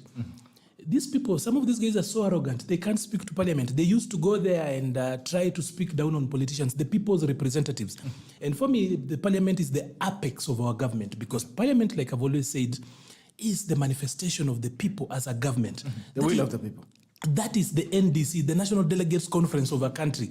That is the top of as in the topmost. That is why decision making, law making, even budgeting is actually put up there. So this thing called representation is in parliament. So when you go down to meet the representatives of the people, you are going to the NDC, and then you've been given a slot to address the NDC, and you talk down the NDC. So I think some of the best people who can actually talk to parliament and engage parliament effectively are still these people who've been in the field. Wacha niseme watu wa kiwanja. Wale watu wenye wanajua vile kiwanja inafanana. Going to get us some people from Dubai, UK or where, somebody who's never done this thing, he'll take 5 years before they know it. Then those 5 years you are going to battle. He's not useful. You have to find ways of going around, making our politics so expensive. So I know this is going to be an easy thing for William to actually do. Okay. Plus, I know, of course, there's the challenge about the CAS position. I know he faces the challenge that he has got so many people he went to war with who are not in parliament, who might not be willing to sit in as principal secretaries, because for a PS, again, you really need somebody who's a professional, a proper technocrat who can actually work around. I think you people... Not a professional. A technocrat. Now, get this clear. Yeah. Even this CS, PSS. Yeah. You understand the talk? If the president wants you to be a PS, he'll tell you, you'll be told apply. Then they say, hapa. If we go by professionals, you will not be able to get from some communities. Okay. And you will not be able to get some people. They will not apply. Most of these people will not apply. You mean the communities which don't have professionals? No, they have, but they will not apply. Okay. You see, for me, let me use my example. I cannot apply to be a principal secretary unless you've been asked to. Yes, because I don't want to humiliate myself through a process of interview. You go there, the whole world knows. When I was looking for a job, you don't have to go there. So I would know that unless the president tells you apply here. you will spoil my CV. People like apply there and I will not do that. So if you are not told, you get this thing, and then even those positions, it doesn't mean that you are qualified. You may go and I go, but when I go, we are both qualified, but they only want one of us because they need another one from Ogiek. Yeah. So you will go there with your many degrees, but Ogiek comes and say we need an Ogiek here. He'll be given. So these are political positions. Okay. There will be political considerations for uniting the country, national integration, and service delivery, and future politics. Those three are considered. You don't consider them. Then there will be an Armageddon, mini. Some people will start fighting the deputy president immediately. You also need politicians who have courage. You know, if you are just called, if I call you for supper, for lunch in my house, you can't complain that there's not enough salt in this meal. I call you. It's not an hotel. You eat it. you eat what is served. So these politicians, these are the people who are called. They can't tell His Excellency the President this is wrong. That's why people like Batiagi could not tell the President that humiliating the Deputy President is not right. You could be told, now go and embarrass him. Take away his gun. And you can't say no because you are a balloon. If they put a pin, you burst. But there are politicians who say, no. There's today and there is tomorrow. I will have my distance. I would, although you don't like your deputy, but I will still treat him with respect. We need some people who can also tell the president, Your Excellency, this is wrong. All right. Finally, before we go to Bunge, kabla jifunga Bunge, CBC. There seems to be a serious conversation around CBC. The politicians have weighed in, the same politicians you're talking about. They've said, wanamaliza kuku nyumbani, makuku zimeisha nyumbani, walimu wanakula kuku. There's an uproar about CBC. We were saying scrap it off, some others saying, no, it's a good system, let's keep it running. Which is which? Would you rather we scrap it off or tubakisha CBC? I don't think anyone has actually called for the scrapping, at least at policy level. Of course, except for Socion and a few other people. But I think the content in CBC is not like, there are no new planets that they've discovered. It's just the administration of education that is, we are trying to change. But I think a review is good. There was a lot of elitism during the formation stage. The rest of you were told you don't know. I know that because I've been in the youth space for a long time. As a person of authority in that space. And I remember even like when people would try to show up and, like you come in and you're given the talking points, even when you question, it's like, you do not know. And guys made pedagogy and the whole concept about education very complex. And you don't have to be a cook to know bad food. You definitely don't have to be an academician and a person in the academia to actually know that some of these things are not really done very well. Okay. So, like, for example, in this country, we still force people to do a degree for 4 years. And of course, there's the honor and everything in that, when you know that a lot of that stuff can actually be done in 2.5 years. Truth. A lot of that stuff can be done in 2.5 years. It depends with which degree. Yeah, even guys who are doing engineering and everything. They're not. I'm actually telling you the truth. Like a BCom, for example. I'm looking at those units. Total, if you're looking at, depending on whatever college you're coming from, whether it's 38 or 37, yes, I'm talking about business studies. Same stuff that you did in primary and high school. Now just properly, with the proper now terms and probably application facing.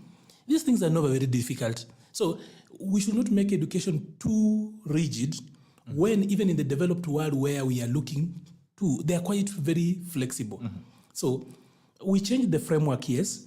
CBC, of course, is not bad, but then the way it's actually being administered, it's quite capital intensive to the parent.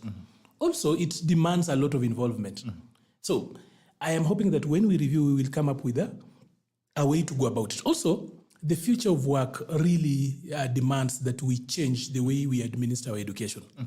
It's not the same way. We can't keep on doing the same things. A lot of you, including what did you do in school? Is it what you're doing here?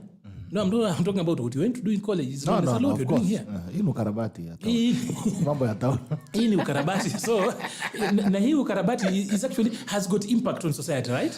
You've got people who wake up and they want to watch the tackle because they think you're doing it right? If I'm so sure Weda probably wanted to become a doctor. When we were growing up, that is what everybody wanted to become a doctor. This lawyer thing used to be just a branching. It looks like he wants to inject you the next minute. No, even if he rejects it, but the thing is that this lawyer thing is tulikuwa tunapigia hapo kona kama ile cluster ijatosha ya kwenda Chiromo. So ibaki ama isibaki? Let's just review it and find ways of actually like facing it in pole. Okay. So that then we anchor it in. Looking at places like Singapore where they do a CBC type of system. Na hii kitu sisi tunafanya, unajua kitu tunafanya sisi ni kalongolongo. It doesn't really look like CBC kabisa. At least if you take time and look at what they're doing in Singapore, for example. So too much content, by the way. They've gone back to the days when we used to do 14 subjects. Small kids around here wako na subjects mingi, ukiangalia kwa the report card sijui ni 11 subjects. Too much. Can I rein in on this? It's very amazing that those people whose children are supposed to be in CBC actually don't even understand the CBC. So they make general statement the way he's making, like ndaleta maendeleo tufanye nini. CBC is founded on the basis of role play. Okay. You understand that? Role play. And that role play, therefore, the work and the investment should take that into account. Now, one of the main problems with CBC that I see, my children are not in CBC, is we are not an island. So you can do your CBC, but how are you going to plug in at the international level? Okay. You get it? How are you going to plug in? That is one. Number two is the political part. We want to change it quickly. People are supposed to go, by January, people are supposed to go to lower secondary, which secondary. where it is not known whether they're going to go to boarding schools or they're going to go to day schools. And if they're going to day schools, where? And who are they? Now, that level of confusion, you don't put children in. Okay. Unless you are a new emerging nation like South Sudan. Thirdly, you change your curriculum when you change your system when you say this system is faulty.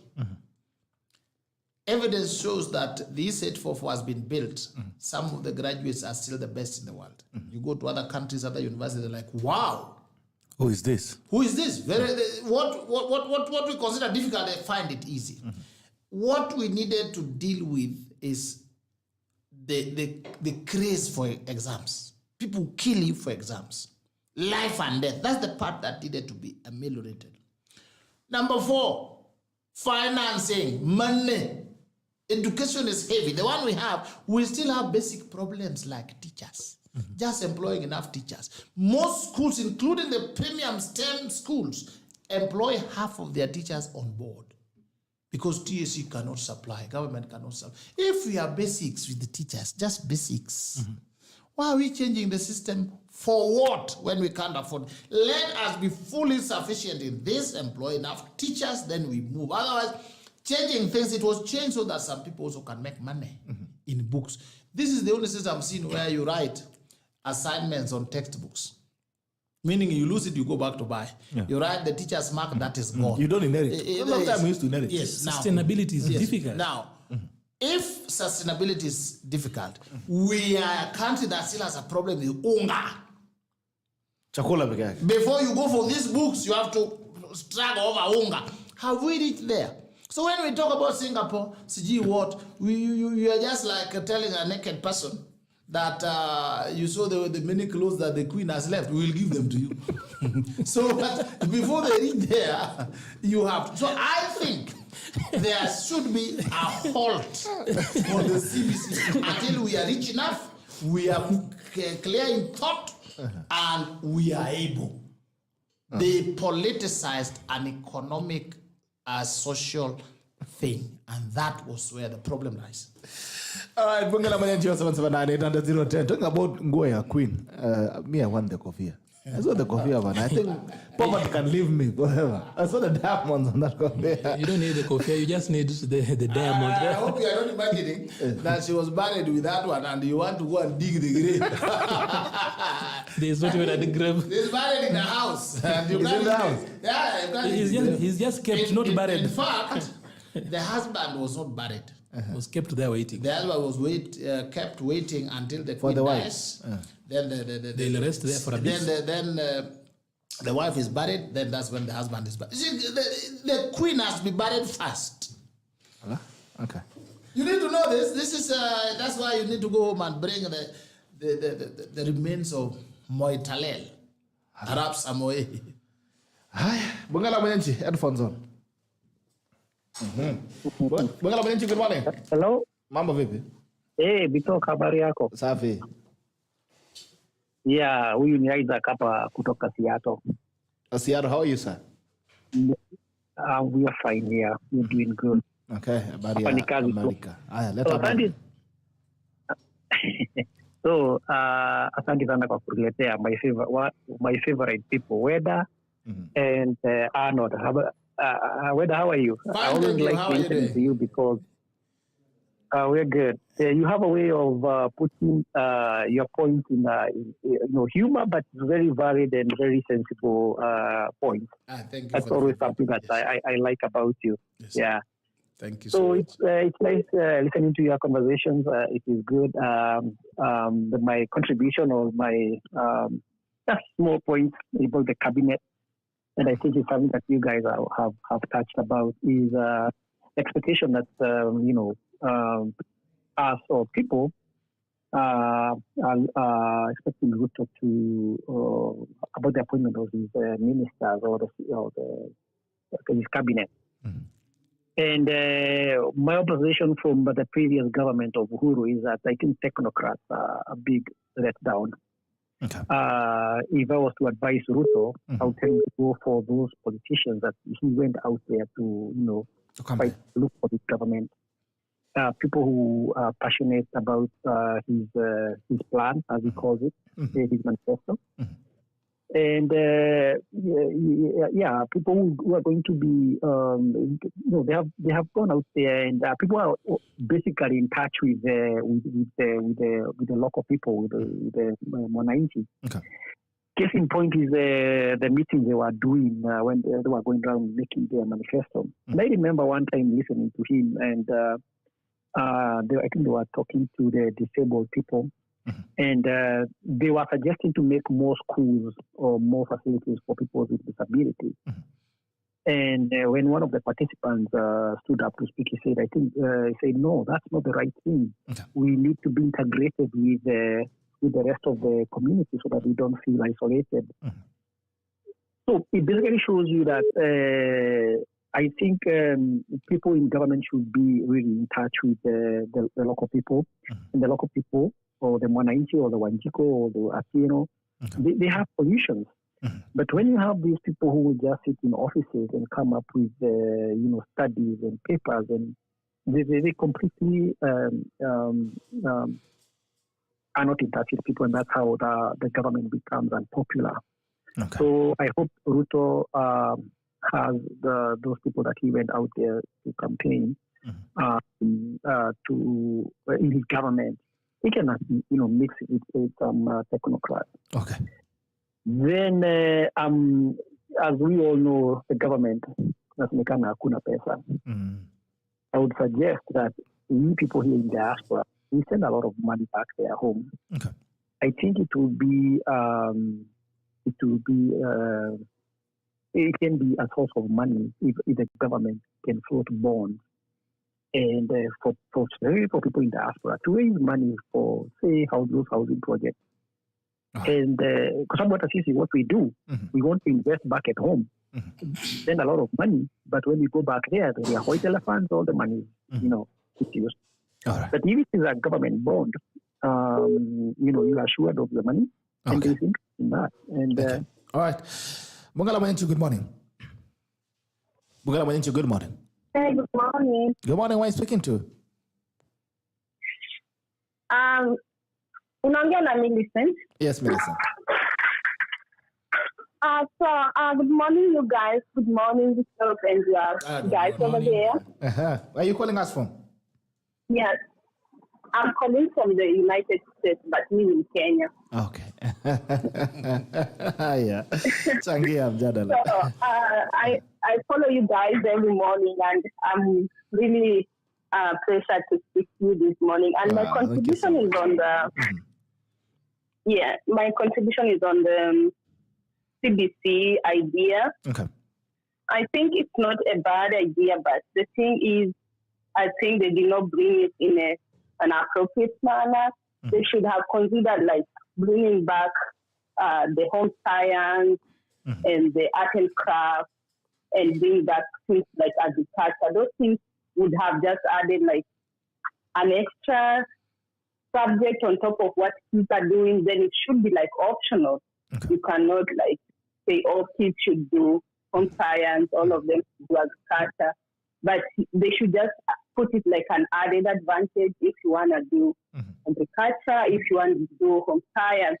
That would have made it easier to implement the system rather than just doing away with everything that we had 844 and bringing in a new thing. To me, it's not making sense, because the 844 system is really good even for us, people who go outside and want to continue with our education. We find it so easier when you come with the 844 system compared to the CBC thing. It's not going to suit well into the other society compared to what they're doing right now. And then if you look at the CBC idea, I think it's trying to creep off the basic knowledge that students get while in school, those formulas, how they learn to do mathematics, how they learn to take notes, how they learn to, all those ideas, But if you look at the way 844 was done, it's very efficient, and it makes kids to be competitive in the society. That is just my review. If they can look at kids in a way that they bring back those curriculum that we had, like home science, agriculture, art and craft, music. That is the best way they could have implemented CBC into the 844 system. Okay. Yeah, that is just my take, and you guys have a good day. Thank you. Thank you so much, Mercy. From the United States, she supports CBC. I think this has to be the first person I've heard supporting at the BBC, CBC. Hi, what is CBC? All right. Bungala Manyanchi, good morning. Bungala Manyanchi, morning. Good morning. Please, when you get a chance, please speak up. Good morning.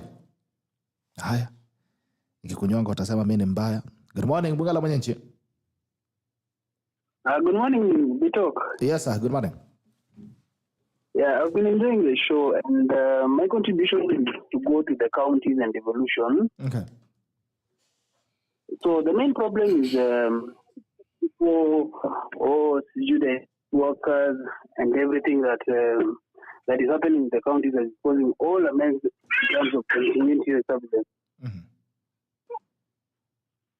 So I think we should be really looking at how we can be able to make counties work better and more efficient, rather than huyu governor anakuja anatoa watu wake, mwingine anakuja anatoa watu wake. Mm-hmm.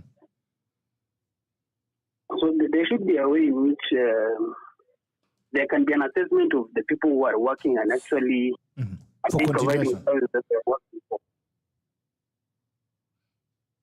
Okay. Any other comments? Yeah, that is my comment, and have a great day. Thank you so much, sir. I didn't get your name. Haya, yametuacha. Bungala Manyanchi 779-800-010 or 779-800-010. We close up in the next 8 minutes. So Bungala Manyanchi, I'll take 2 last calls. Or 779-800-010. All right, when you get it, please speak up. And if you can call for yourself, the best. Kama unaweza piga na simu, the better. WhatsApp kidogo inakuwa disrupted na cell phones. But anyway, please proceed. Good morning. Bungala Manyanchi, good morning. Yes, good morning, Gerard. Who am I speaking to? This is Sam. I'm calling from Rochester, Minnesota. Okay, from Minnesota. How are you, sir? Yeah, I'm doing good. I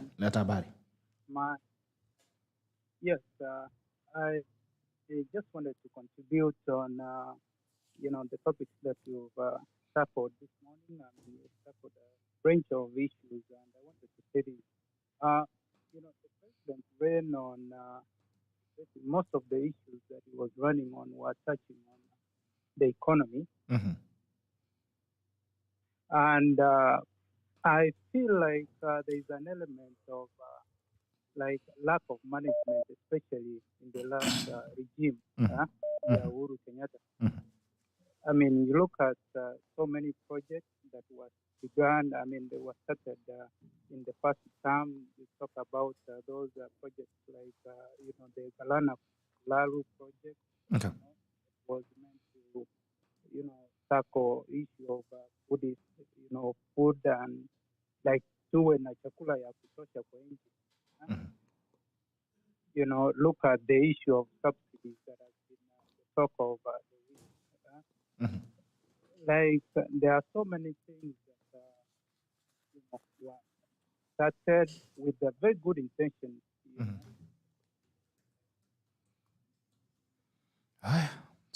That's why it's best to call on cell.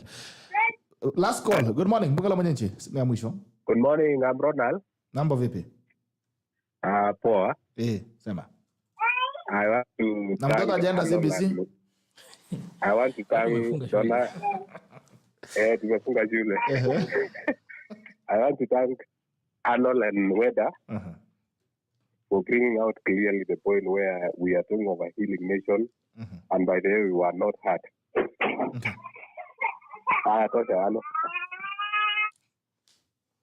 Okay. Haya. Thank you. Tumefunga hapo.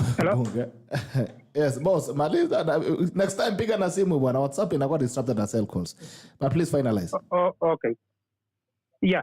So that's why I was saying if the president can really focus on getting the right people who are good managers, who can manage these projects that he's intending to run, for instance, like I feel like the issue we've had here is mismanagement, largely mismanagement of government resources. Unaona subsidy inaletwa ya 9 billion iende kwa unga so that the price of unga can come to 100, and then it disappears within a week, and we eventually don't get the results.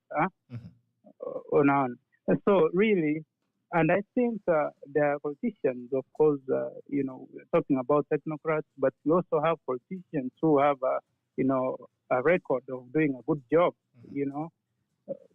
So I think at work mainly. Haya, hivyo ndio tumefunga. Haya, Arnold. I think generally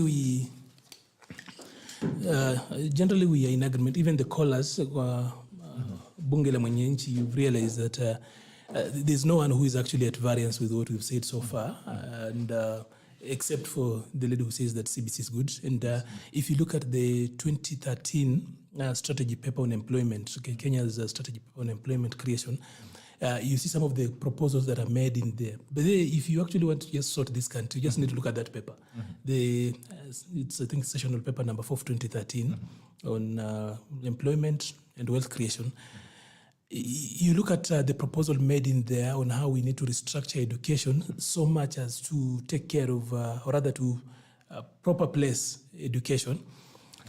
A few of these things are easy to be done because before we talk about the children who are behind us, already we've got a lot of people who are out here and they're not doing anything, at least productive, or at least they're not optimizing their potential.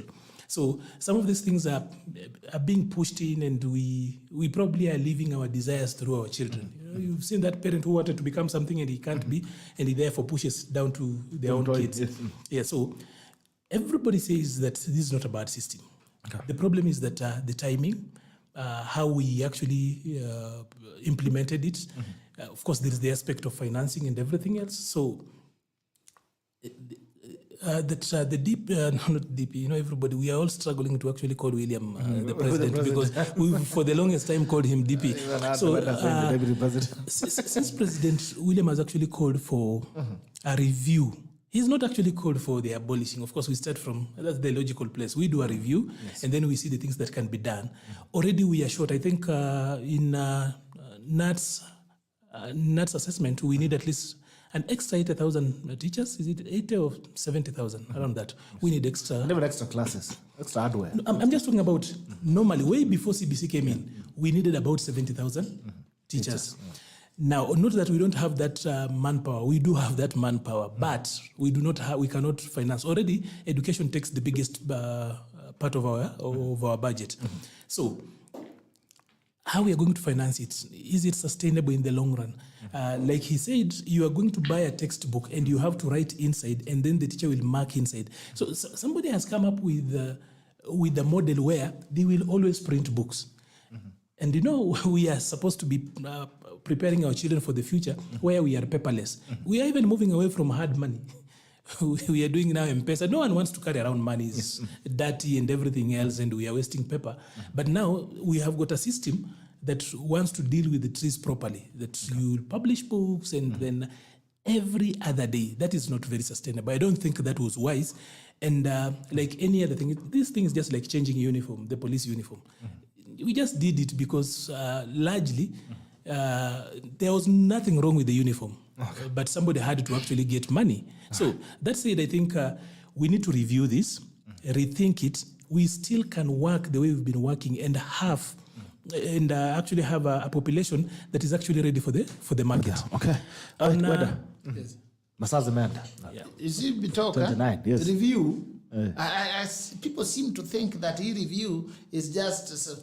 review means you look into it.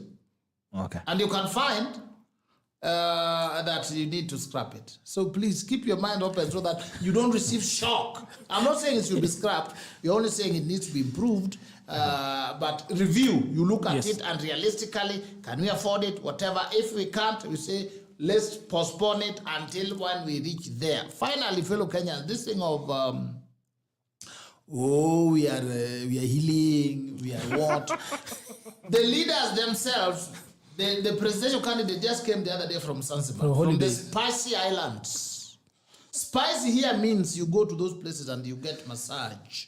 They put rocks, warm rocks on your sides, and if you're a man, the beautiful brown girls will massage your neck and massage your back. Arnold. Those Arnold needs to eat. All those things. So when you also strung around here, you're healing. Get down to work. Work. Forget politics. Get down to work. Let us push Sir William to make the systems to work so that we can all thrive. Wachana na siasa. It is over. Gone. But if you have money, go to Zanzibar. If you have money, go to Zanzibar. If you have money, go to Zanzibar. If you can't go to Zanzibar, please work. Don't be misused. Don't allow somebody to call you so that you march down here and then you are beaten up by the police, you are broken, some people are buried. You will remain dead and buried as the children of these people eat caviar and they play golf and they play polo and they play with the toys. Their toys are V8s and V10s. Your toy are those you know this second hand placards. How do we call them? The one we buy from the Koba for children, those ones. Cards. Now yours are second hand, theirs are imported direct. Please, you know your place, work hard, God is on your side, and you'll ever be blessed. There's an interesting video here. But just before you go, I need to actually tell Weda one thing, that if anyone must go out to protest on an election, please go out to beat and deal with whoever has convened you. If you must go out, go out to administer the fear of God to whoever calls you. Okay. Interesting video. Yeah.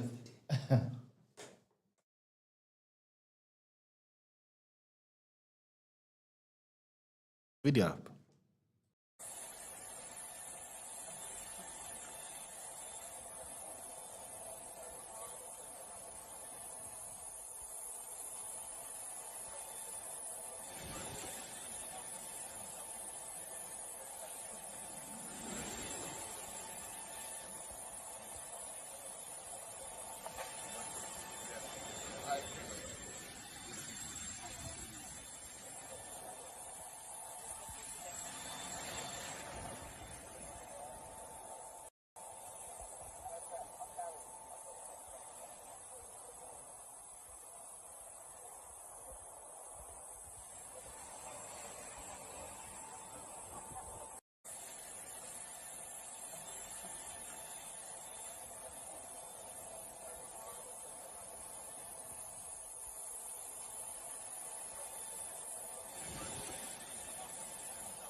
That is Cyril Ramaphosa. Cyril Ramaphosa from South Africa. Cyril Ramaphosa from South Africa greeted everybody except any black man he could see on his way. Everybody. No, I thought that those are South Africans. Huh? Those are fellow South Africans. So what if even if he's they must have been together? So if you come and they meet someone new on the line, do you skip them because we've been together? Bitok, when I was part and parcel of a certain parastatal, and we were traveling, especially going to the AU, we sometimes would go in the same plane, and then come out first, and then line, and then receive the big man. So probably his mind had forgotten. I'm really trying to look for something positive to speak about it. I really don't think it was malicious. Sometimes you are just tired after jet lag, like that particular flight, you come in and it just escapes you for one reason or the other. Two, these things that people have actually forced leaders to go through, that you come in and you meet people who are lining. You're also human. Sometimes you are tired. You know how we actually... But they were the first ones. They were first. His hand. Meaning it's like there's something they know. No, he extended. No, they were the first ones. The second guy extended. Yeah, yes. he did. Immediately after the white guy. He did, but you have actually flown, and every time you get to the airport, sometimes unataka kuchukua bag yako uende. I didn't see that part, but if it So tuseme tu amechoka. Amechoka tu. Lakini huwezi choka kusalimia mzungu. But hao wazungu ndio walikuwa hapo mbele. Yeah, but they were 3. Kuna mzungu wa mwisho kwa gari. Na ameacha wale majamaa. Anyway, also you can't put it past Africans to sometimes really simp over white people. We still do that a lot of times. When we see white people, we think like we've seen some power. So. I think you must greet me.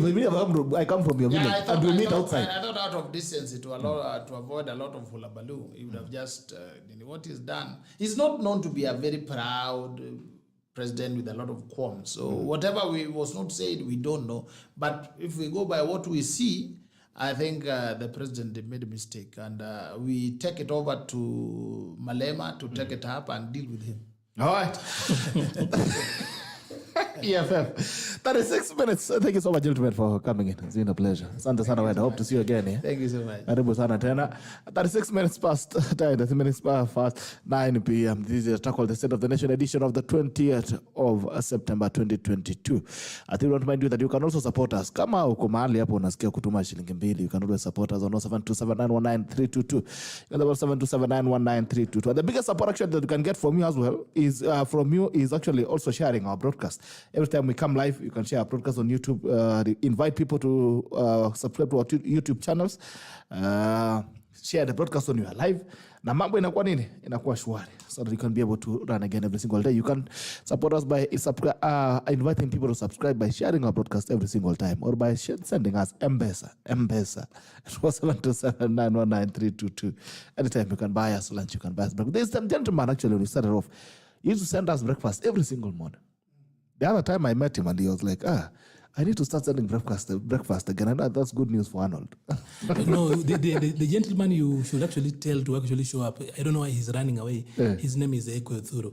He will bring us Java coffee every day. Ekuru Court. Ekuru Court must show up. Wherever he is, awache hiyo mchezo ya kuhepa. Mahali Ekuru huko, naambiwa show up again. But in return, what are you doing? We were giving fellowship. We are serving the citizens. Fellowship is, and then he brought in fellowship. We took care of it by fellowship. You are a pastor. When you enter the house for sadaka, what have you done? Wakati unapewa sadaka kanisani, unakuwa umefanya nini? You see, when people give you things, then in God, there are things they expect. You understand that? They always. And that's what you expect is what you are just giving now. I'm actually... but Bitok, just as we close, it's important to actually note that today you actually are loyal. You're putting on a yellow tie. I know somebody's going to say that is gold, but that is up to you. My eyes, I see what my eyes see. This is not yellow. This is mustard. Yellow, and then you are in green. You are loyal. Thank you so much. All right, asante sana. You can get your hoodie 2500 shillings only. To me at WhatsApp message 7798010. Wachana siasa ya Arnold. Mimi ni mtu mungwana. I'm trained as a ruler. 7798010. Send in your order, color, number of pieces, and also size. Alafu unaweza kudeliver hoodie yako, and also we're giving you a chance to record your content on the number on the screen. Talk to Steve, and then you book your appointment as well. Finally, see you again tomorrow on Siasa Wednesday. You'll be sitting in tomorrow. Yes. For Siasa Wednesday. Tomorrow I'm doing that alone. Don't even show up. I'll not show up. So tomorrow join Arnold on Siasa Wednesday. So You'll have this panel tomorrow. You don't crucify me for having come late today. All right, take care and have a good day. This is the Tackle and it ends now. Bye-bye. We love you.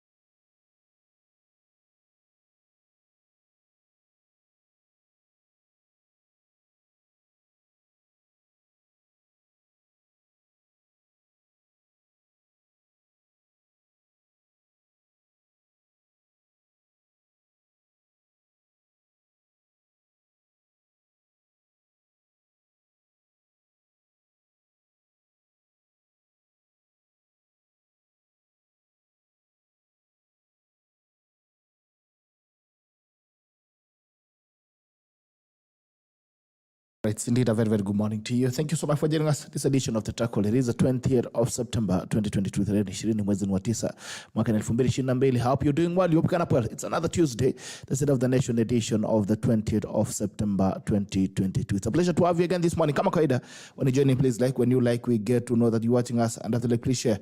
When you share, you give someone else an opportunity to watch.